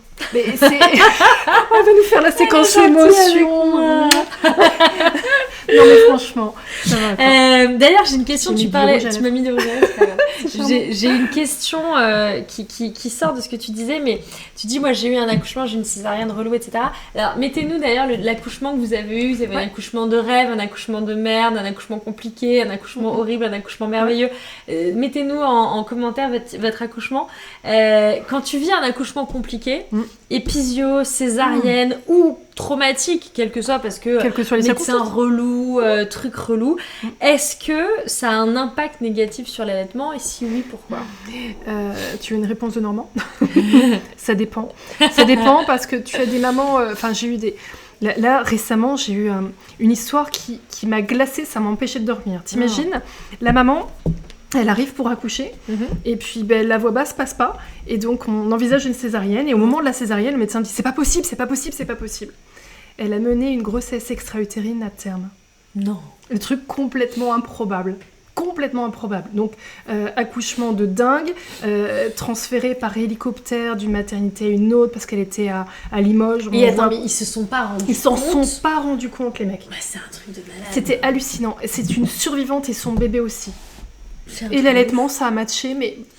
Enfin, voilà. Et pour au final, ils ont sauvé la maman et le bébé. Hein. Ils ont fait quoi? Donc, ils ont fait une césarienne, mais une césarienne extra-utérus. Ben, en fait, oui. Le bébé était posé sur les intestins. Le placenta était posé sur le truc de dingue. Je te dis, j'en ai pas dormi de la nuit en me disant, mais comment c'est possible? C'est un truc de ouf. Et j'ai dit, mais le médecin, il a dû s'amuser, se faire plaisir et publier un cas clinique. Petite jeune maman qui a vécu ça, si jamais tu regardes ce replay, mais franchement, elle est absolument exceptionnelle. Raconte-nous ton expérience parce que franchement, mais c'est une histoire de ouf. Ah, mais absolument hallucinante. Et il y a 20 cas dans le monde qui ont survécu, tu vois. Un truc dingue. J'ai dit, mais est-ce que le médecin s'est fait plaisir à publier un cas clinique comme ça dans les revues professionnelles? Pas du tout. Il était pote avec l'échographiste qui s'est planté. Ah donc, ils n'ont pas voulu admettre qu'ils avaient fait une erreur. Et donc, tu vois, c'est l'un des accouchements les plus dingues dont j'ai entendu parler. Et en fait, ça a marché. Tout de suite. Ouf. Je pense aussi à une maman, le truc rarissime, elle supporte pas la péridurale et elle fait un arrêt cardiaque. T'as des cas qui se passent mal, mais moyennement mal, tu vois, genre tu veux faire un accouchement à domicile, t'as une césarienne, t'as des trucs classiques, ce qui est déjà énorme. Et bref, là, tu nous sors. Donc la maman, arrêt cardiaque, elle a accouché en état de mort cérébrale, et en fait après elle s'est réveillée. Le cerveau il allait bien, mais le cœur il était plus trop là. Bref, elle se retrouve dans le coma pendant 2 jours. On la réanime et elle va bien. Ouais. Et le bébé voit sa maman, s'accroche et tète. Ok. Tu vois, des accouchements de dingue. Donc, tu peux pas savoir. Moi, j'ai eu des mamans, l'accouchement de rêve. Je montre souvent en prépa comme ça. Le truc improbable, peut-être tout qui va bien. Absolument tout qui va bien. La petite s'accroche pas. Et donc, j'essaie d'y aller avec une touche d'humour. Je dis, vous savez, Michel Blanc, dans les bronzés fond du ski, il dit, oublie que t'as aucune chance, on sait jamais, sur un malentendu, ça peut marcher. Ça les fait pas du tout rire. Je dis, allez, on y va. Allez, petite cuillère, colostrum et tout. Et puis, tu sais pas pourquoi, au bout de 48 heures, la môme, elle s'accroche. Je sais pas pourquoi avant elle s'est pas accrochée. Ouais. Et pourtant, tout était bien. On te déroule le tapis rouge, oui, mais tu prends le chemin de traverse. Ouais, ça arrive. Donc tu peux rien. Donc, Betty nous dit césarienne avec problème pour moi et bébé à la sortie, bébé survivant. On est trop contente pour vous deux. Anissa, un bel accouchement, voix basse, poussée longue par contre, mais j'en garde un bon souvenir. Super. Donc ça, c'est des good vibes. Ouais. Donc il n'y a pas de rapport cause à effet, accouchement compliqué. Non. C'est juste peut-être une appréhension complémentaire. Peut-être qu'un accouchement compliqué t'enlève une part de confiance en toi. Mais après, en même temps, même quand t'as un accouchement réussi, tu te prends quand même les hormones en plein dans la tronche. T'as aussi t'es pas non plus max, quoi. Non, mais tu vas voir aussi la peur de l'équipe. Oh, vous avez eu un accouchement par césarienne. Oh, laissez tomber, ça va être trop compliqué. Oui, en fait, ils projettent sur toi ton échec. Et c'est pas à eux de dire ça. En fait, on a une capacité de résilience incroyable. Souvent, on sait dépasser les défis. Il faut juste essayer et puis avoir quelqu'un qui y croit à côté. Je peux pas dire qu'un accouchement par césarienne est forcément un paramètre qui casse l'allaitement pour autant. Oui, parce que sinon, on aurait été capable de le démontrer scientifiquement. Mais bien sûr. Le taux d'allaitement, entre guillemets, de mise en place de l'allaitement. Bien sûr. Est-ce que les pertes de lait pendant la grossesse ont une influence sur la mise en place de l'allaitement ? On n'arrête pas de me poser la question et je n'ai pas de perte de lait. Alors, ne pas avoir de perte de lait ne veut pas dire qu'on n'aura pas assez de lait par la suite, et avoir des pertes de lait ne veut pas dire non plus qu'on aura suffisamment de lait. Donc il y a des mamans, là par exemple j'ai une maman, elle est vraiment fin d'allaitement, et puis quand elle s'envoie en l'air avec son homme, il y a des petits écoulements de lait, donc ça la stresse un peu. Je lui dis en fait c'est juste votre corps qui est généreux, qui aime bien libérer encore du lait. J'adore littéralement. Mais c'est vrai. Mais c'est super. Donc, et c'est comme ça. Et alors que elle me dit au quotidien, j'ai beau appuyer dessus, il y a quasiment rien qui coule. Oui, mais là, t'as un bon shoot d'ocytocine avec un orgasme et ça marche. Et après, non, mais ça peut aussi être lié au fait que tu n'y penses pas, tu ne penses pas à ça, et donc naturellement, c'est un truc qui vient. Mais il faut pas non plus se comparer aux autres, c'est vraiment terrible la comparaison. Donc il y a des femmes qui comme ça vont avoir des écoulements de lait, qui vont même recueillir ce lait, le congeler au cas où il faille un petit complément pour la naissance du bébé, ça arrive. Bon, mais c'est pas non plus obligatoire. Mais t'as des mamans qui obtiendront, je sais pas, juste une espèce de toute petite croutelle un peu jaune sur le mamelon qui est déjà du colostrum et qui déborde de lait une fois que le bébé est là, on n'en sait rien. Ouais. Voilà. Donc il n'y a pas de lien de cause à effet, de prédiction. Et tant mieux. Quoi. Mieux. C'est normal. Alors, je continue de poser vos dernières questions parce que ça fait presque 2 heures qu'on est ensemble, donc on va bientôt. On s'ennuie pas, de toute façon on a à manger, voilà. On a bien entamé quand même les fraises. Ah ouais, les petites fraises, elles ont pris une claque. Elles ont pris une petite claque. Bon, on a beaucoup d'amandes, donc Oui, voilà. Mais tu sais, ça donne soif, donc on continue. Ça donne soif. J'ai une dernière question que j'ai vraiment envie de te poser parce que je l'aime bien. Est-ce qu'on peut réellement tout allaiter ? Eh bien oui. Est-ce qu'on peut tout allaiter exclusivement ? Malheureusement non. Ouais. Mais alors, ça va sembler prétentieux, mais toutes les femmes qui sont venues me voir et qui voulaient allaiter ont toutes allaité. Je peux pas dire exclusivement. Mais l'un des exemples les plus dingues, c'est une maman qui m'était adressée par sa sage-femme, et sa sage-femme disait « mais quand même, elle a 50 ans ». Alors ouais, elle avait 50 ans, elle était ménopausée, elle avait eu un bébé après un don d'ovocytes, elle avait eu un cancer du sein, elle avait eu l'ablation d'un sein, donc il en restait un. Le bébé avait une ankylosglossie, le fameux frein trop court, ça arrive quand même, et elle avait utilisé des bouts de sein, elle a quand même allaité beaucoup plus longtemps que ce qui était prévu au programme au départ. Dingue. Donc, mais attends, comment elle a fait pour faire un bébé en étant ménopausée ? Oh, ça c'est ok. En fait, tu peux être ménopausée et l'utérus fonctionne quand même. D'accord. C'est assez dingue. Ouais. Wow. Et puis tu peux être ménopausée et avoir du lait aussi. On apprend tellement de choses dans ce live. J'ai jamais appris autant de choses qu'avec Carole. Ça ne me surprend pas.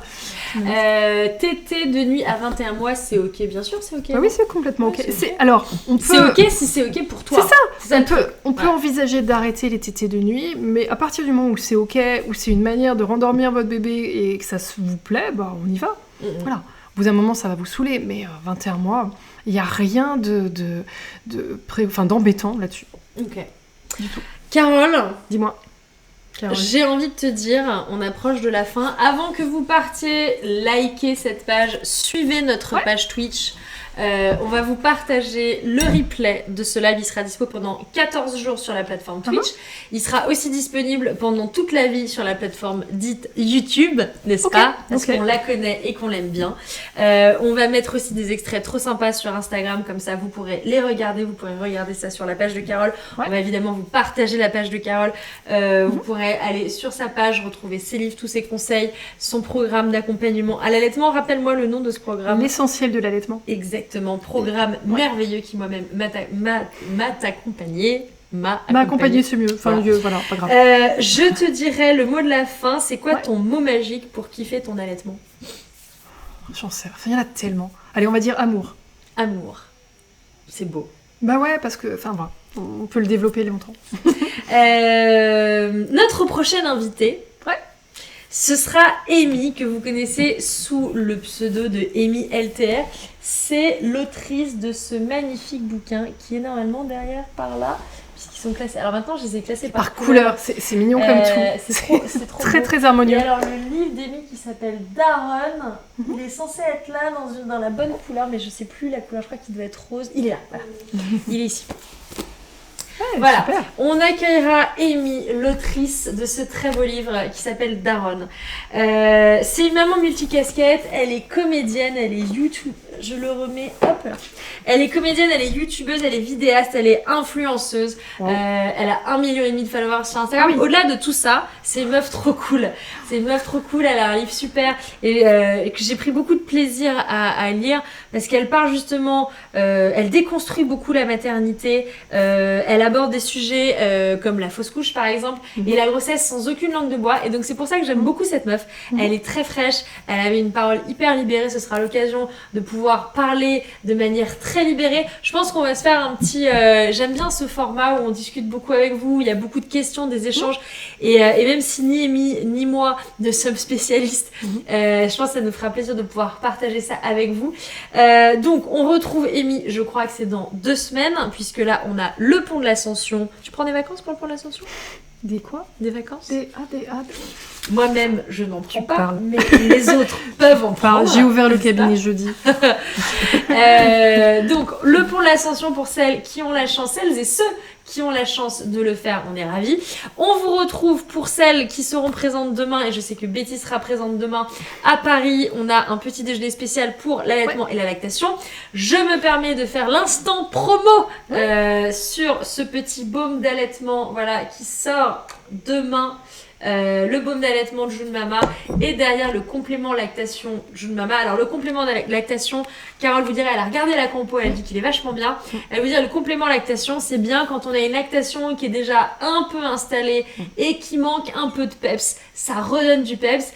Je vous le dis, et c'est important de le dire parce que chez June on est toujours très transparent, le complément lactation, si vous n'avez aucune lactation et que ça n'a pas démarré, c'est pas ça qui vous donne une lactation. Ce sera vraiment très manuel. On va démarrer une lactation mécanique pour derrière enclencher, et une fois que c'est enclenché, tada, le complément lactation vous aidera à passer à l'étape d'après. Je te remercie Carole pour ton temps. C'est moi, merci pour ton invitation. C'était un vrai plaisir de faire ça ensemble. J'espère que vous avez kiffé, vous étiez hyper nombreuses ce soir, donc franchement j'étais ravie, il y a eu plein de questions et on a vraiment pu échanger beaucoup avec vous, c'était trop bien. On vous mettra tous les replays sur les différentes chaînes et je vous dis à dans 2 semaines. Ciao tout le monde. Ciao.